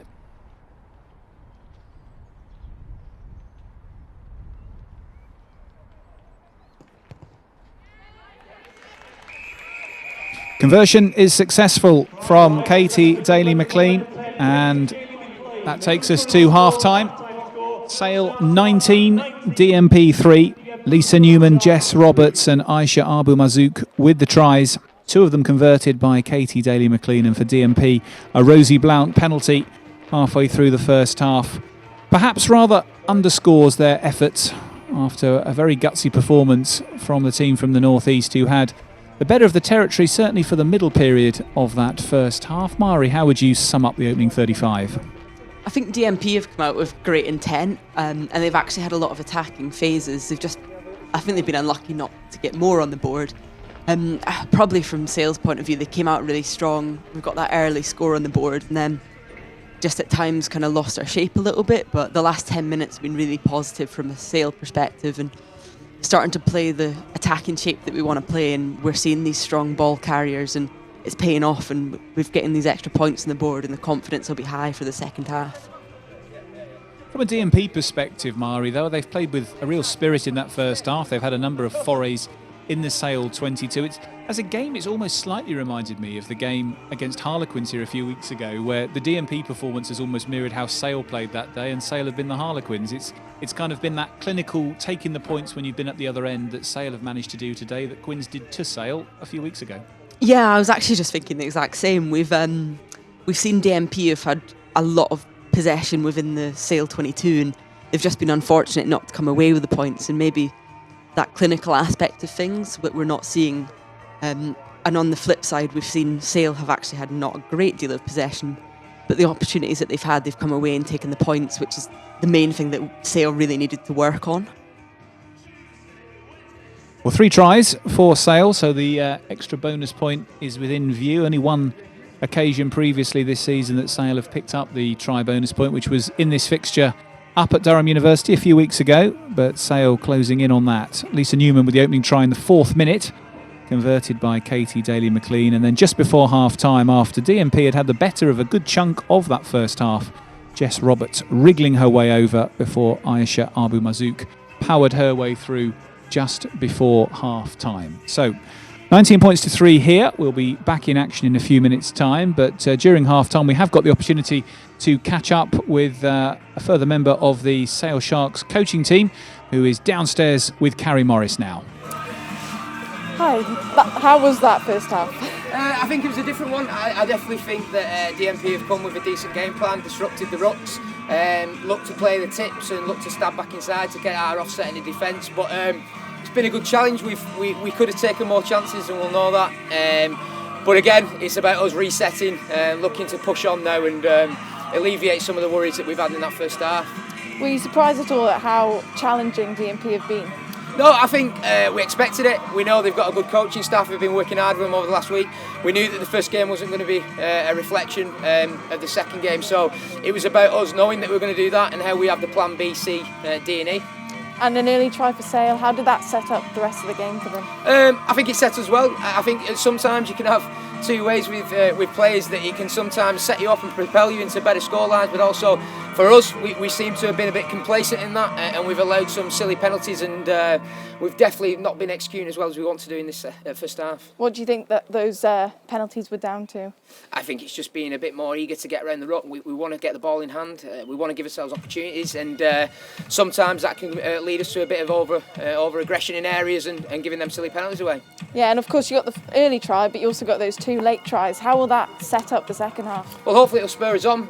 We don't want to go with the first try and start taking us backwards, so we want to make sure that is a platform to where we should be doing, and a good quality of example of good execution and good game plan, and that's what we need to get back to, our own game plan, and like we say, it's 90% us and 10% them. And there's plenty of positives to take away from that? Oh yeah, 100%. There's a lot of great runs, great opportunities. It's just backing that up with outcome. The performances are there, and the moments in the games are happening. We've just got to get the ball over the white line. Fingers crossed. Thank Cheers. you very much. Thank you. Back to you, Chris. Sharks assistant coach giving his half-time reflections to our reporter Carrie Morris. Pitch side as we have the half-time break here at the Corpacq Stadium. Andrew saying there, Mari, that a lot of the times around the rucks he thought it was just over-eagerness from Sale players. How would you see it? I think everyone's trying very hard to get hands on ball, and everyone just wants to play and attack, so I think we're potentially at times maybe a little bit off our feet. And then I think the referees are really hot on that at the moment, so it's something that we're unfortunately getting penalised on, but I guess an area that they can focus on in the second half and try and reduce the error count. So Mara, we've got you with us again in the commentary box today, which is always a pleasure, but we'd love to see you back out there on the pitch. So what's the latest on your injury? So progressing really well. Our shoulders kind of got full range of movement again, so it's just really getting it strong, because at the moment it's difficult to pick up a cup of tea, so hopefully not too long, but I think the aim is maybe before the end of the season, but we're just kind of playing it by ear at the moment. But it's still difficult for you seriously to pick up a mug of hot drink. Yeah, full stretch, it's hard work, but it's strong in certain positions, but then in others you realise actually maybe it's not quite 100% yet. Goodness. And this, of course, for those who weren't able to join us last time we were together, was all because of your life as a vet, or largely because of your life as a vet. Just tell us again the sequence of events that's led to you being out. Yeah, so basically I work as a small animal vet, and I unfortunately got bitten by someone's pet rat at work, and then just a couple of weeks of not feeling very well, and then I started to get a sore shoulder, and I basically ended up with a joint infection and a week stay in Wythenshawe Hospital and a few courses of antibiotics later, and we're here now, so it's better than it was. Goodness me, what an ordeal, but just showing us again that many women's rugby players at the moment aren't able to play full-time professionally, so sometimes the job you do for a living can impact you in ways you wouldn't anticipate as a rugby player. But good to hear the progress, Mari, anyway, and hopefully we will see you before the end of the season. Ollie Lathrop has been keeping an eye on the other matches today in the Alliance Premier 15s. Ollie, what's the half-time news around the patch? Well, lots of exciting games going on. Chris, Quins 33-0 up against Bristol Bears away from home, so Quins having a good day out there. Wasps 19-7 up against Loughborough Lightning. Saracens 21-10 down to Exeter Chiefs. We've said about how well Exeter Chiefs are going at the minute, Chris. 21-10 up. Goodness. Down at Alliance Park. And Gloucester 7-0 up on Worcester. That was a 2:30 start, so not too far into that one. And at Murrayfield in the Six Nations, Scotland 17, Italy 10. So a frantic start to that game at Murrayfield. Wow. Well, we were saying before kick-off, thank you, Ollie, that Exeter have done so well this season. What a scout that would be if they went to Saracens and won today. Yeah, I think so. They've run a lot of the top teams very close, and they've got the wins on a few occasions. I think they're definitely the team to beat at the moment. And Saracens probably not expecting that. They've kind of gone the last 3 seasons kind of getting it all their own way, and they've always been coming out on top. So I think great competition from that respect at the top of the table. Just turning briefly, Mari, to the men's Six Nations, which comes to a conclusion today with your Scottish hat on, having worn the Scottish shirt a number of times as an international. Where do you think Scotland are up to now? We've heard from Ollie they're beating Italy 17-10, but thus far in the tournament, are Scottish fans ultimately pleased or slightly disappointed with how it's gone? I think kind of a mix of things. Obviously pleased at the start. We always like to beat England. And then they've had a couple of close losses, which they'll be disappointed with, but I think performance-wise they're improving. And really now it's just about building, kind of going into the next World Cup for them. And they'll be hopefully get a win today, but it sounds like it's a close game at the moment. Could be key players, though, for the British Lions this summer. We wait to hear, of course, whether that will be played here in the UK. Australia has been ruled out. It looks at the moment that the most likely scenario will be in the UK. But in Stuart Hogg and Finn Russell, the chances are that 2 of the key positions on the field will be filled, probably in the test, subject to injury, by Scots. Yeah, which would be very exciting. The 2 of them, both Finn and Stuart Hogg, play very exciting rugby, and I think something that positionally we don't see across the other nations. So I think from a Scottish perspective, if we could see both of them in starting line shirts, be very happy all round. Well, Stuart Hogg, of course, with that horrendous injury on the last Lions tour, missed out for the vast majority of that tour, but a key player you'd think for the Lions this summer, and we wait to hear whether the South African team will come to the UK shores and will move the tests around the home nations, or how that will be organised. Hasn't been confirmed, of course, that it might not still be delayed a year, but that doesn't seem to be favoured in senior circles. So the likeliest outcome does appear to be South Africa coming to the UK. It's going to be a very different kind of Lions experience. They're exciting, but in some way kind of disappointing. Yeah, I think they kind of lose a bit of the tour aspect. Yeah. To just be playing at home, really, but I guess still like, a massive honour for any of them that get involved with it, and I'm sure they still have a lot of fun involved, but slightly cooler climate. Yeah, absolutely. And if I go back to my childhood, I remember the 1989 tour, that ages me, to Australia, and getting up at 5 a.m. with my dad and watching a slightly grainy picture and seeing the British Lions beating the Australians. There's just a magic about watching rugby that was clearly being played a long way from home, and this British Lions team that you never saw play in the UK but only kind of came to life abroad. Some of that will be lost, won't it? Yeah, I think some of the magic of it almost will be lost. So still exciting for them, but yeah, you're losing that early wake up to watch them play in the Southern Hemisphere.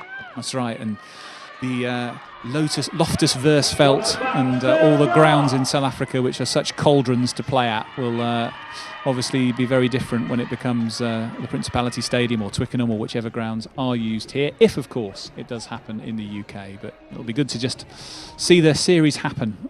We wait to see how and where and when. Right, we're ready for the second half here of this round 15 Alliance Premier 15s match this afternoon. Sale Sharks 19, DMP 3 if you're just joining us on Sharks Live. Don't forget, you can get in touch on social media throughout the broadcast today. If you're watching on YouTube or on Twitter or on Facebook, please send us your messages. Always great to hear from where people are watching. We know we've got watchers in Japan and South Africa today. And always good to hear where you're watching the coverage from as we get ready for the second half. Sale having scored those 2 late tries to give themselves some scoreboard daylight even against the DMP Sharks. And restarts with Katie Daly-McLean, as ever, getting Sale underway. Launching that ball up, and straight away DMP with the opportunity to set something up through Jess Vishu. Alana Bainbridge at hooker then taking it on. Chloe Broom, pop short to Jess Dadds. Nice ball back inside to bring in the impressive winger Rosie Blout, who's really stood out for DMP in the first half of this game. Amy Lazell can continue the attack for the visitors. Who've been playing at Durham University this season. Darlington Moden Park Rugby Club, a COVID vaccination centre, so no opportunity for DMP to play at the Northern Echo Arena. So Durham University have provided their facility for both training and for matches on their 4G surface. Here's Shams. Right, it goes again to Rosie Blout. He doesn't have much space to work with, and Jody Allensley manages to shepherd her into touch. There'll be a Sale line out on the DMP 10 metre. Another positive start for DMP. They're getting hands on ball. I think they'll probably just be looking to play slightly further up the pitch, kind of going forward, but there's a great opportunity here for Sale to get some attack going and get back into DMP's 22. Scarlett Fielding prepares to throw. Freya Helen is the replacement hooker on the bench today, but Fielding throws that too long. A chance for DMP to pick up possession. Here's Jess Dadds at number 10, the Northumbria University student, and she wins the penalty.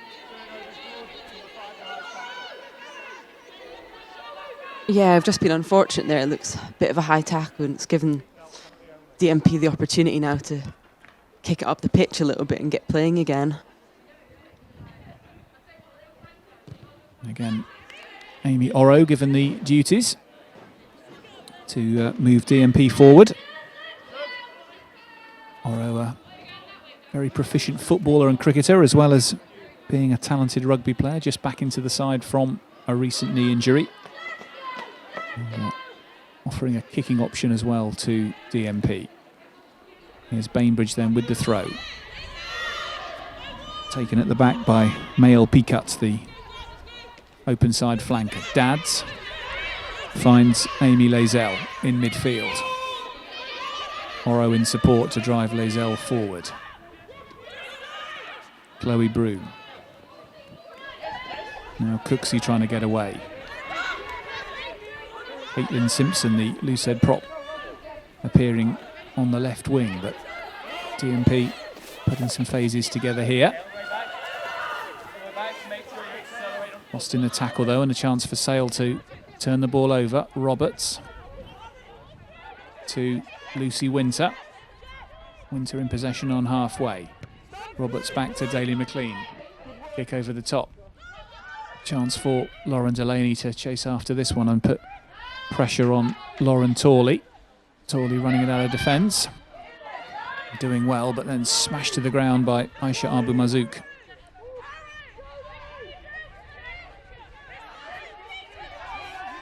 Broom to Brogan Cherm. Once more DMP looking to try and play their way out of trouble in a relatively dangerous area rather than look to kick clear. Now in a awkward position, what's known as coffin corner. Can Chloe Broom find a kick here? Well, she can off her left foot, but it goes in field. Blast though from referee Taylor.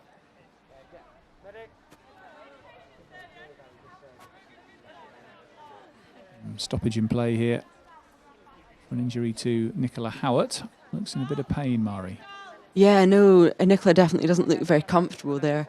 That was great vision by Katie Daly McLean. She's just seen the space in behind. The ball's rolled beautifully, and that's a really difficult place for DMP to exit. They've been quite ambitious trying to run it out, but I think in the end the kicks come away, but hopefully everything's okay with Nicola. You know, Nicola Howard looks like she's really struggling here.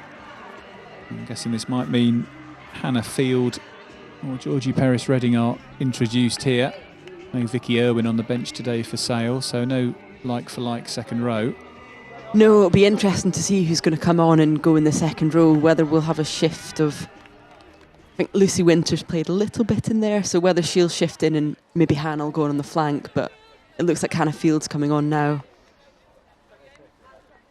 Yep, Hannah Field into the fray, so I think, as Mari said, Lucy Winter likely to move up to second row, and Field will drop into the back row alongside Jess Elbeck and Beth Stafford. And we wait to hear news of Nicola Howard. Let's hope that's not too serious, as Jess Wooden tries to take Sale forward again. DMP once more struggling to clear their lines with the kick. Roberts to Stafford. Here is Hannafield, former England international, into the action straight away. Roberts. Wooden. Working her way back inside. Looking to try and get some support from Lauren Delaney. Here is Roberts. To Hannafield. Katie Horton.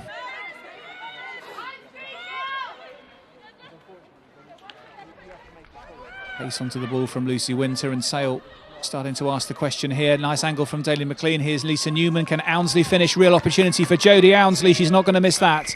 Nice finish from the Sale left winger. And Jody Allensley opens her account for the Sharks. A really nice finish from the England Sevens player. The opportunity was well crafted, and Allensley had enough space to make her burst down the touchline. There's the bonus point try from Sale, and Jody Allensley with it. It's 24 points to 3. Yeah, it's great hands in there from Sale. We've kept the ball alive, and just I found some space on the edge finally for Jody to get involved, and then just got put it down in the corner, which is great to see for her, get her first try for Sale. Confident finish from Jody Allensley. She's worked in that sort of space plenty of times before through her career, and well worked along the Sale back line. Good pace from Lucy Winter injecting into that move, and then Katie Daly McLean using her experience to make sure the overlap could be worked. And an opportunity now for Sale with that bonus point having been secured, Murray, you'd think, to try and experiment perhaps in the remaining part of this game? Yeah, I think they want to kick on going forward. They wanted to get the first score after the half-time, and really just to keep going with the processes of things, and we might see the opportunity to see a few more players get involved a little bit sooner, get some game time for a few that haven't had a lot at the moment. Yeah, I think good to see and can just get attacking again. Katie Daly McLean missing the conversion there, but 24-3 is the Sale advantage with 7 played in this second half. Ollie Lathrope, what have you got for us? Some more socials, Chris. Amy Prince getting Jess Ann. Let's have another. Kai Newman supporting Sale Sharks with hearts and souls, sending lots of wishes from the Espana fan club. Richard Morris, good luck second half Sharks. And a message from some DMP fans. Ruth Cooksey, come on DMP. And Jess Cooksey from Somerset. Good to have DMP fans joining us today. Members of the Cooksey family supporting Jess there. As Sale look like they're going to make 1 or 2 imminent substitutions from the bench. I can see Gwen Peers is stripped and readied, and looks like Alex Wallace as well. So we'll keep an eye on those for you, as Mari Grieve was mentioning. Good opportunity perhaps now for Darren Lamont to get some more game time into some of the players who haven't had as much of late. Yeah, it'll be exciting to see Gwen come back from injury as well. She's a really exciting player and definitely a big ball carrier to get involved at the moment. And I'm sure she's ready to get involved again. Not straight, that line out, and gives Sale the chance to build again. Yeah, Gwen Peers, it's a long time since we've seen her in a blue shirt, Mari, isn't it? We have to go back to the game against Worcester at the end of November, so she's had to really spend a lot of time being patient and getting ready again. Yeah, she's worked really hard with the rehab, and she's definitely looked great in training this week, so she's been missed, definitely. She brings a lot to the field, so it's great to see her back involved and back fit, ready. Scrum to Sale then, which Jess Roberts can stand over. The home side 21 points to the good, and looking good for their 3rd victory of the season. I'm sure though DMP are going to give it everything right to the 70th minute as that scrum goes down. Referee Taylor seems happy to play on though, and Roberts digs it out to Daly McLean, who finds Lauren Delaney bursting through the centre. Great pace from Lauren Delaney. Delaney ripping through the DMP cover up to the 22. Really good break from the Irish winger. Can Sale take advantage of this broken field position that they've now got? Hannah Field joins the attack. Quick ball essential for Jess Roberts. Elbeck, Stafford, Katie Horton, good hands, Stafford, Newman, Allensley again, Jody Allensley looking for the corner. Brought down, good cover once more from Rosie Blout, but Sale once more making good ground and good interchange after Lauren Delaney made the initial break. The forwards continuing the move And in the end, Jody Allensley just running out of room. Murray. Yeah, the sea just kind of parted in front of Lauren there in that scrum move, and she'd be happy to see that open space in front of her. She did really well with the footwork, and I think Sale kept the ball alive brilliantly, and you've just been unfortunate there, just run out of space for Jody in the end. It looks like there's a few Sale changes as well now. Yeah, Lauren Delaney, that will be her last action of the day. She has done her turn, and Aisha Abu-Mazouk off as well, so...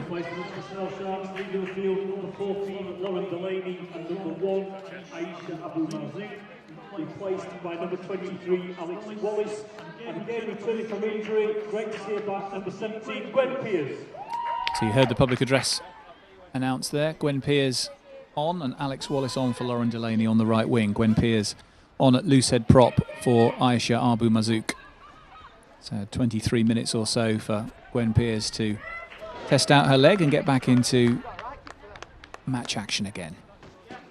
Yeah, exciting opportunity for them both. They get a fair chunk of game time now going forward, and nice to see Alex back on the wing as well, and hopefully she'll get a few opportunities to get hands on ball and get going. Discussions amongst the Sale forwards as Scarlett Fielding prepares to throw. 24 points to 3 then the Sale lead. Tries from Lisa Newman, Jess Roberts, Aisha Abu-Mazouk and Jody Allensley, her first in dark blue. Rosie Blout replying for DMP in the first half. But Sale just starting to turn the screw, it seems now, in the second period. Yeah, it's a great attacking opportunity here for Sale in the 22, and whether we're looking to drive this line out and get a little bit of momentum going forward. Well, Hannah Field just about got her hands on that. Teleri Wynne-Davis manages to pick up the scraps. Roberts to Daly McLean. Daly McLean with a dummy is brought down by Jess Dadds. Roberts again directing operations from the base. Here's Laura Perrin trying to thread the needle through the cover. Here's Fielding in support. Roberts again with decent quick ball. Newman draws the cover. Jess Wooden in support at the breakdown, but looks like Roberts is going to go for open field. She can't get there. Brought down, and Hannah Field steps in her stead at the base of the ruck. Sets it back for Roberts. Now Gwen Pearce. First time for hand on ball for the Welsh international prop. Roberts to Daly McLean. Perrin looking to bring Allensley in. Here goes Jody Allensley. Straight away injecting pace when she gets on the ball, but that one lost in the tackle. And DMP have the chance to clear their lines at least a little. And Jess Wooden can collect. US fullback who's become a regular fixture in the side again. Fourth consecutive start for her after she'd only started once in the previous 7 games. Here's Roberts. Daly McLean to Gwen Pearce. That's spilt though. Referee's arm extended for the knock-on. That DMP in possession, so Owen Taylor looking to try and keep the game going sensibly. And the visitors can get some possession of their own. Slightly loose in midfield, and Teleri Wynne-Davis able to put the pressure on. Sale looking for the turnover here, but Durham managing to keep possession through Broom, and then Jess Dadds' chip over the top as left winger Lauren Torley interested. And Torley does well to try and win that back, but that's illegally done. And that'll give Sale the penalty.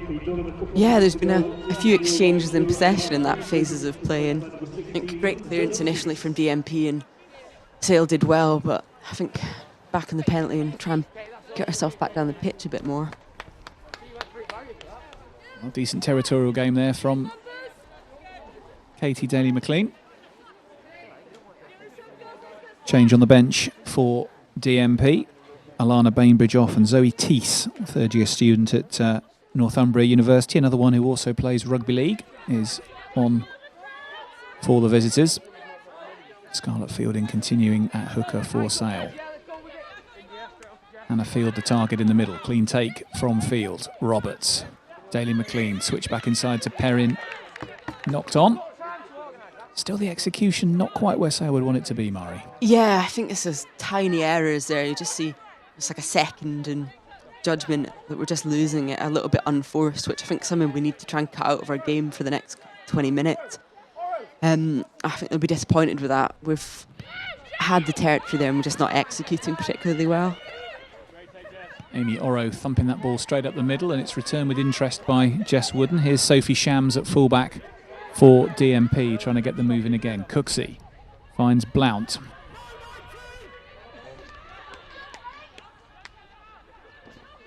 Dad's back inside to Shams. Plenty of dark blue shirts, though, on quickly on Sophie Shams.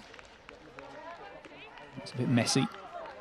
And will be a Sale line out halfway between the halfway line and the DMP 22 as Darren Lamont empties the bench. Georgie Paris-Redding coming on, as well as India Paris-Redding and Holly Borden. Well, we heard earlier the Turbo Twins were being asked for on social media, and here they come. Buy one, get one free. Yeah, it would be great to see them both on the pitch at the same time, and they both bring a lot of energy, so I expect the breakdown to be fast. India wants to play a really fast game, and then Georgie's a workhorse, so it's a great replacement from Jess Elbeck, who does the same, so they're both going to work hard. Well, still 18 minutes or so to play. Lucy Winter still out there in the second row for Sale. Hannah Field will play alongside Georgie Paris-Redding in the back row. Beth Stafford still there at 8 as in goes the throw, finding Hannah Field, who's become a regular line-out target since coming on as a replacement. Lucy Winter working hard to ensure possession is secured. India Paris-Redding's feed to Gwen Peers. Paris-Redding digging at the bottom of the ruck again to Wynne Davis. And now Georgie Paris-Redding wearing 20, driving that up. Daly McLean, Perrin, Lisa Newman hitting the line at pace. Already one try to her name this afternoon, Lisa Newman, and fancies another. Still going the Welsh outside centre. Really good run. Paris-Redding at the base. Katie Horton carries it on. Paris-Redding once more to Daly McLean. Check back inside from the former DMP player. Perrin. The pass wouldn't go to hand. And DMP will have the chance to clear here through Chloe Broom. Well read, though, by Jess Wooden. Good positional play from the experienced fullback, who set Sale on the way again. India Paris-Redding to Beth Stafford. Up to the 22. Paris-Redding's feed. Daly McLean. Perrin. Popped short to Scarlett Fielding, but that one went forward to the hooker. And once again, a little error stopping the progression as Jody Allensley makes way. Yeah, another great phases of play there from Sale, but just coming off towards the end, just these little handling errors that can unforced and just need to, I guess, trying to reduce those so we can get a little bit more possession in the 22, really. Holly Borden on as a substitute for Jody Allensley on the left wing. Borden, who scored in this fixture a few weeks ago, will look to try and add another try to her name in the time we've got remaining. Another yellow coming, though. And it looks like it's going to go against Sale. And it looks like it could be Gwen Peers. Long talking to from referee Owen Taylor. And Gwen Peers' return from injury didn't last very long, Mari. No, the impacts that she's had on the pitch have been great, but at least she's got time to get back on and have a little bit more. But she'll be disappointed with that as well. So will Sale, really. 2 yellow cards in one game for the Sale Sharks, but Tulare Wynne Davis is certainly not one of them, and she's taken that up to the 22. India Paris-Redding, Daly McLean, Georgie Paris-Redding. Worked wide, or tried to. Couldn't get the pass into the hands of Alex Wallace. It's going to be a DMP line. It's really been a very frenetic game in all aspects, Mari. Yeah, it has. We've had phases that the ball goes to hand and it's great, and then others that we're having these opportunities and it's just not sticking, which is really unfortunate for Sale. And it's been on both ends. The same's happening with DMP, but That was a great run by Delaney down the middle, and it's just unfortunate we couldn't finish it off there out wide. Short break for drinks for both sides as we move within 15 minutes of the conclusion of this game. Ollie Lathrope's been keeping his eye on what's been happening elsewhere this afternoon in the Alliance Premier 15s. Ollie, are Exeter still defying the odds at Saracens? Only trail by a point, so Exeter leading by 21 points to 20. A brilliant game down there in London. Wasps has extended their lead. At Loughborough, they now lead by 26 points to 7. Harlequins absolutely hammering Bristol down at Shaftesbury Park, 52-0. And Gloucester Hartbury 21-10 up on Worcester Warriors. Thank you, Ollie. Well, Saracens forcing their way back into that one, Mari, at Alliance Park, as we probably thought they would. Would your money be on them now, even though they're trailing by a point? Oh, it's a difficult one. I think you can never bet against Saracens the way that they play. I think it'll be close down to the end with the pair of them, though, and it's really exciting. The kind of top 4 or 5 teams in the Premiership at the moment, they're all really close fixtures, and you wouldn't be able to tell who's going to win right till the end with most of them now. Katy Perry is finished here, and we're back on with the play again. There's a quick tap penalty for DMP, sees them again try and run the ball from deep, but they concede the penalty at the breakdown, giving Sale decent field position again. Katie Daly-McLean can kick to the corner and give Sale another decent position from which to launch a set-piece line-out. Ollie, what have we got for us on the social media? Stringfellow's been back. Darren's team from Dillon. So Uncle Darren making you proud today, Dillon. The South Sharks going really well. Thank you, Dylan, for getting in touch. Well, Uncle Darren's team certainly in a good position at the moment. Look like they should be heading for their 3rd victory of the season. But I'm sure Uncle Darren will want a strong last 13 minutes or so and some really good execution to finish this match on a high. Sale's performance has been good in places, less good in others. Here's Hannah Field taking that in the middle of that line out. Decent rolling maul forms, and Scarlett Fielding at the back of it will try and get the drive on here. Decent momentum from Sale. Fielding might look to peel away. Here she goes. Support from India Peris-Redding behind her. Can they get the necessary momentum over the line? Fielding in possession. Can Sale drive their hooker over? A metre or so short. Dug out by India Peris-Redding. Popped short. Sale probing again. Have they got there? And it looks like Lucy Winter has got it down. Shaking her head. Or not. No, it looks like she's potentially been held up there. There seems to be some confusion again, not for the first time this afternoon, at a key moment. Well, are you happy with that? Referee Owen Taylor in discussions. Well, it looked very touch and go, very bit like the Jess Roberts try that was eventually given in the first half. 6. Loose 6 off, please. Not entirely sure. Oh, we've got... Because Gwen's gone off with the yellow card, we're having to make a substitution for the scrum now. So I think Georgia Kyle's coming on in the front row. Yes, the scrum from being held up initiated. And as you say, Mari, Georgia Kyle summoned from the bench. Looks like Laura Perrin's itching to get back into that scrum again, having impressed as emergency flanker before. She's there again. I know, I wonder if she's looking for a positional change for next season. We'll have to ask her later on. Well, Beth Stafford packing down in the second row with Tulare Wynne Davis, I see there now. So Laura Perrin at blindside flanker. Hannah Field at number 8. Georgie Peris-Redding at blindside. So Sale showing their versatility with who plays where. And Georgia Kyle, as you say, on as tight head prop for this scrum. But it's a Sale ball because Lucy Winter was held up over the line by the DMP cover. Can Sale take advantage here? Decent scrum, though, from the visitors.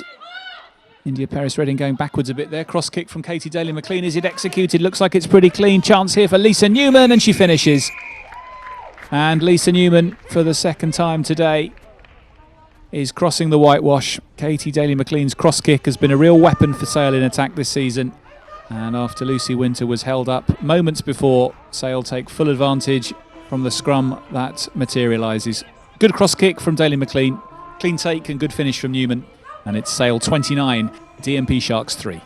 Yeah, it's coming becoming a bit of a staple in the Sale attack now, this crossfield kick. But I suppose when you've got someone like Katie that's pinpoint accurate, why not use it? And it's come off great there for Lisa. She's gone down for her second, so I think Sale would be really happy with that, especially the scrum given all our positional changes.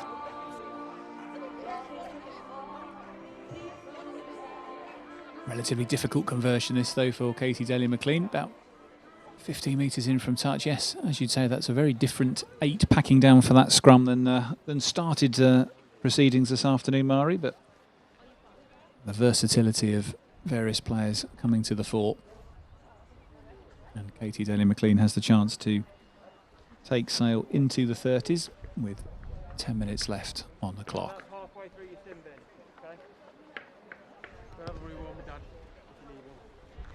Decent connection and a good kick from Katie Daly-McLean, who converts for the 3rd time this afternoon. Sale 31, DMP 3. Yeah, that's a great nudge from Katie again. So hopefully we'll be looking to exit off this restart and get back down in the DMP's 22.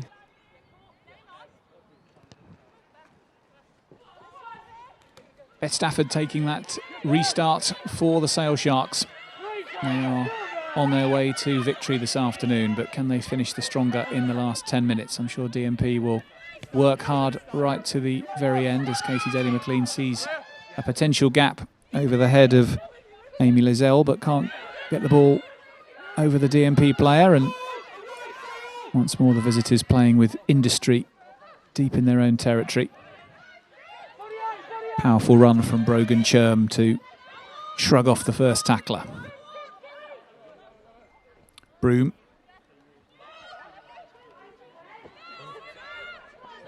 Caitlin Simpson carrying things on. And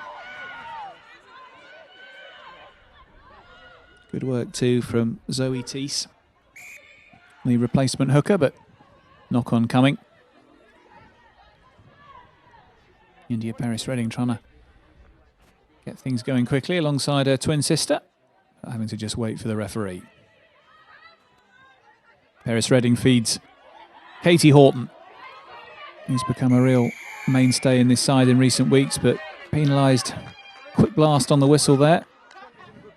Oh, yeah, DMP were quick over the ball there. Just been unfortunate. Katie's got isolated and a bit of a lost opportunity in that situation. Diana Gordon on as substitute for DMP number 20. Doing well there, the former Wasps player. And Cara Cookland, another replacement, can thump that ball into the stand. Let's go to Ollie. In for Wales, Chris, for Jess Roberts. Paul James says, go Jess Roberts. Mena Jeffries, well done, Jess Ann. Dylan Morris says, good carry by Teleri the Tank Davis, boom. And Mena Jeffries says again, woo whoop, well done, Jess. So lots of people, lots of support coming in from Wales.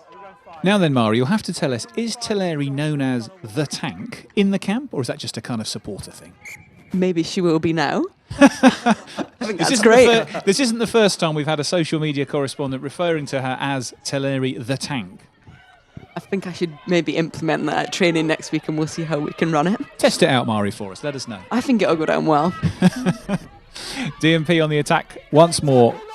Jess Cooksey in possession. The England under-20s player. Here's Dads now finding Cooksey again. Broom to Tiana Gordon. Good strength from the former Wasps player, really making some good progress there into Sale territory. Broom to Dads. Brogan Churm.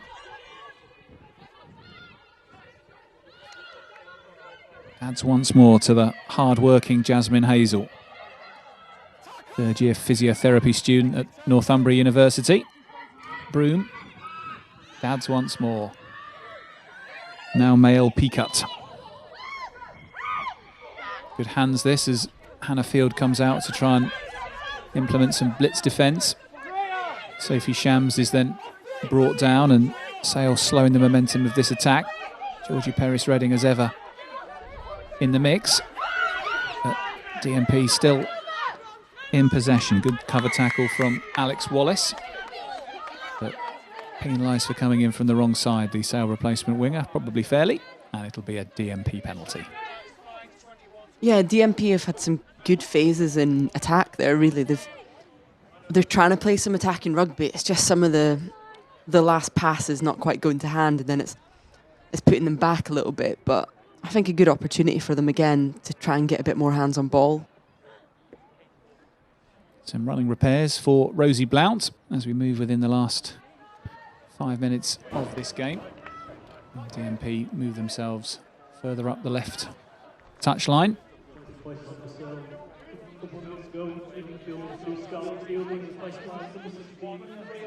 And Freya Helen getting a bit of game time as this game winds up.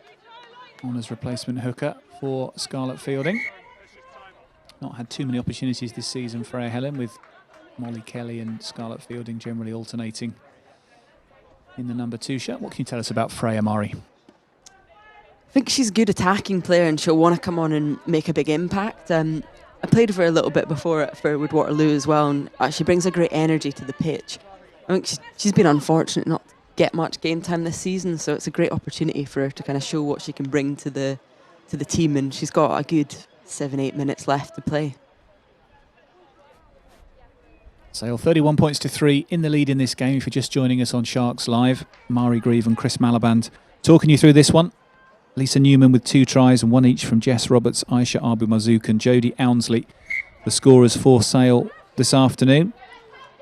3 conversions from Katie Daly-McLean, backing the 5 tries up as Sale pick up a bonus point. And Zoe Teese prepares to throw for DMP. Good routine to the front of the line out. Tilly Churm takes. And Chloe Broom at scrum half finds Jess Dadds. High tackle, I think, probably coming there. Yes, it was. High tackle from Georgie Perris-Redding. Bit too much chat, and there's another 10 metres.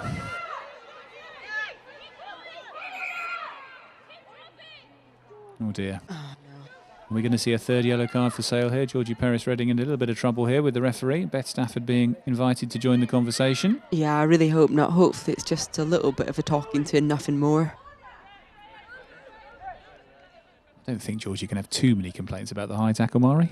No, she did look as though she was shocked to start with, but I think, yeah, she's just might have to accept it happened and we'll just keep moving forward.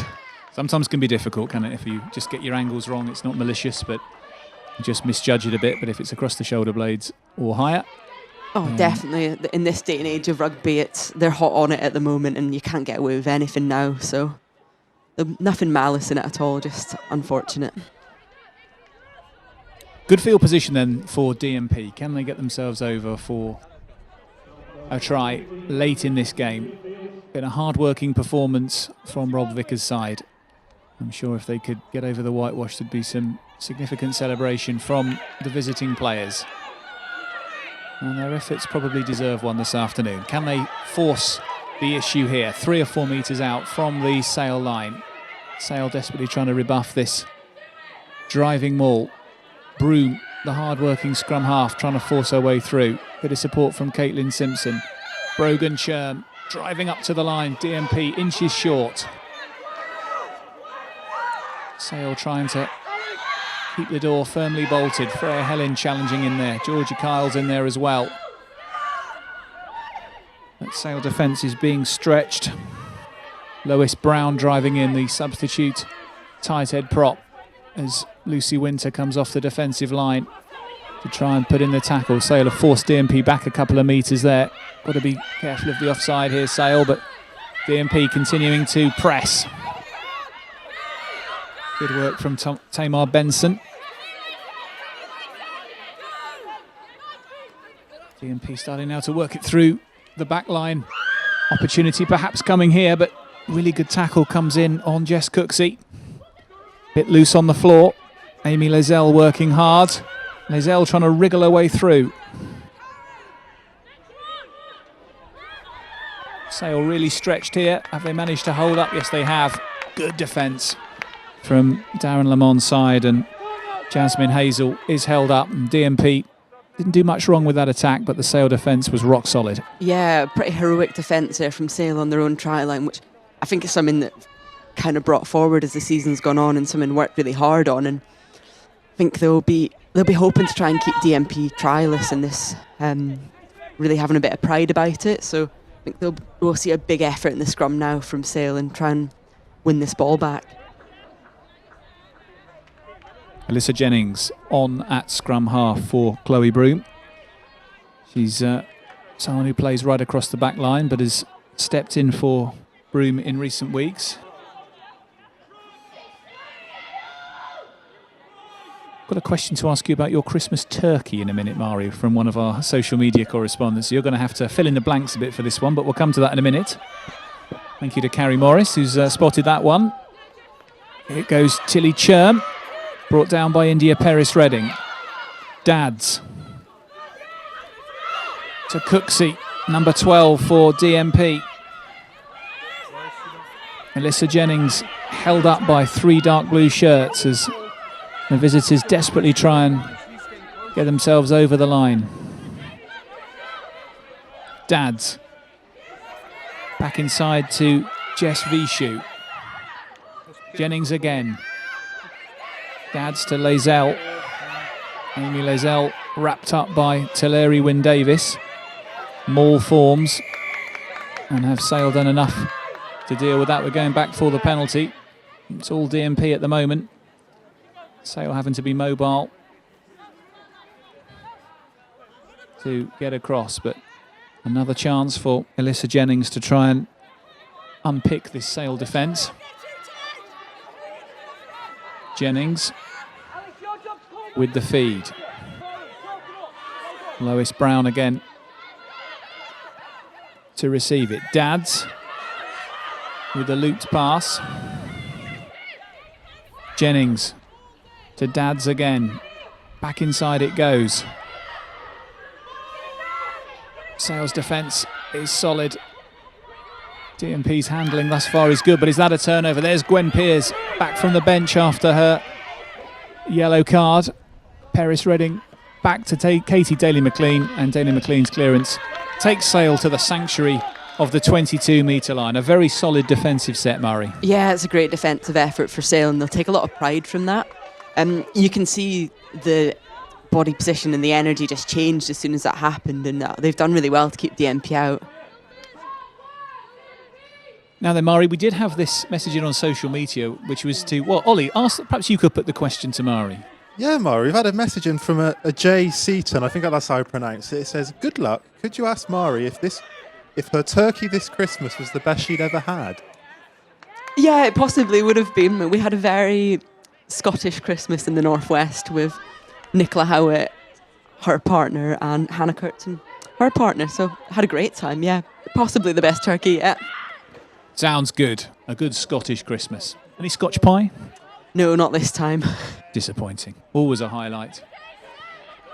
India Peris Redding with a little pop pass to Gwen Pearce as this match reaches its conclusion. Sale are going to run out winners, but who's going to have the last word? Lucy Winter in possession. Sale leading by 31 points to 3. As we move into overtime at the end of proceedings as Holly Borden looks to get away for Sale. Hard-working performance from the DMP Sharks, but Sale have been the more clinical when they've had opportunities in the visitors' 22 and have taken their chances.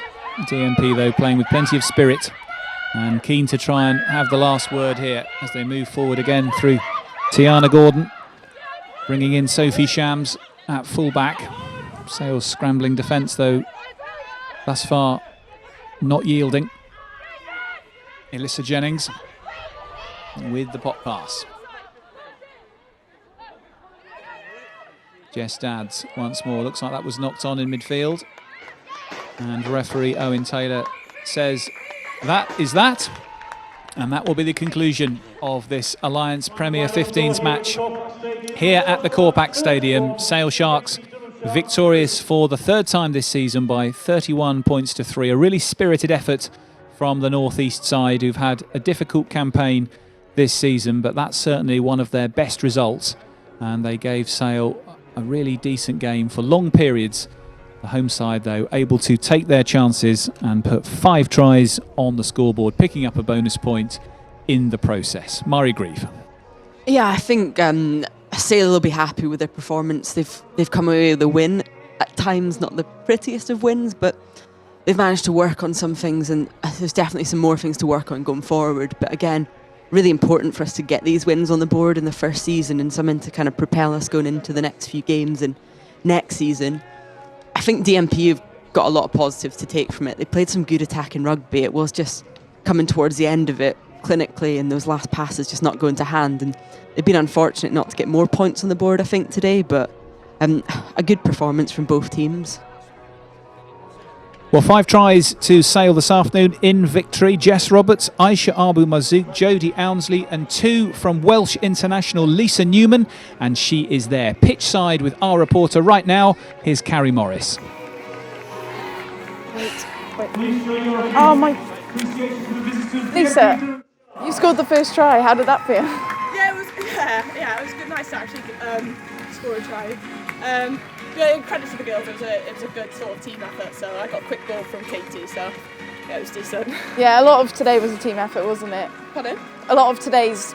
Yeah, definitely. I mean, like, they came out pretty hard, to be fair, and they credit to DMP. They gave it everything. So it was a tough challenge for us, but yeah, we pulled it out the bag towards the end. So and a bonus point win. Pardon? Bonus point win. Yeah, good for us. Yeah, definitely. I mean, we knew it was going to be competitive.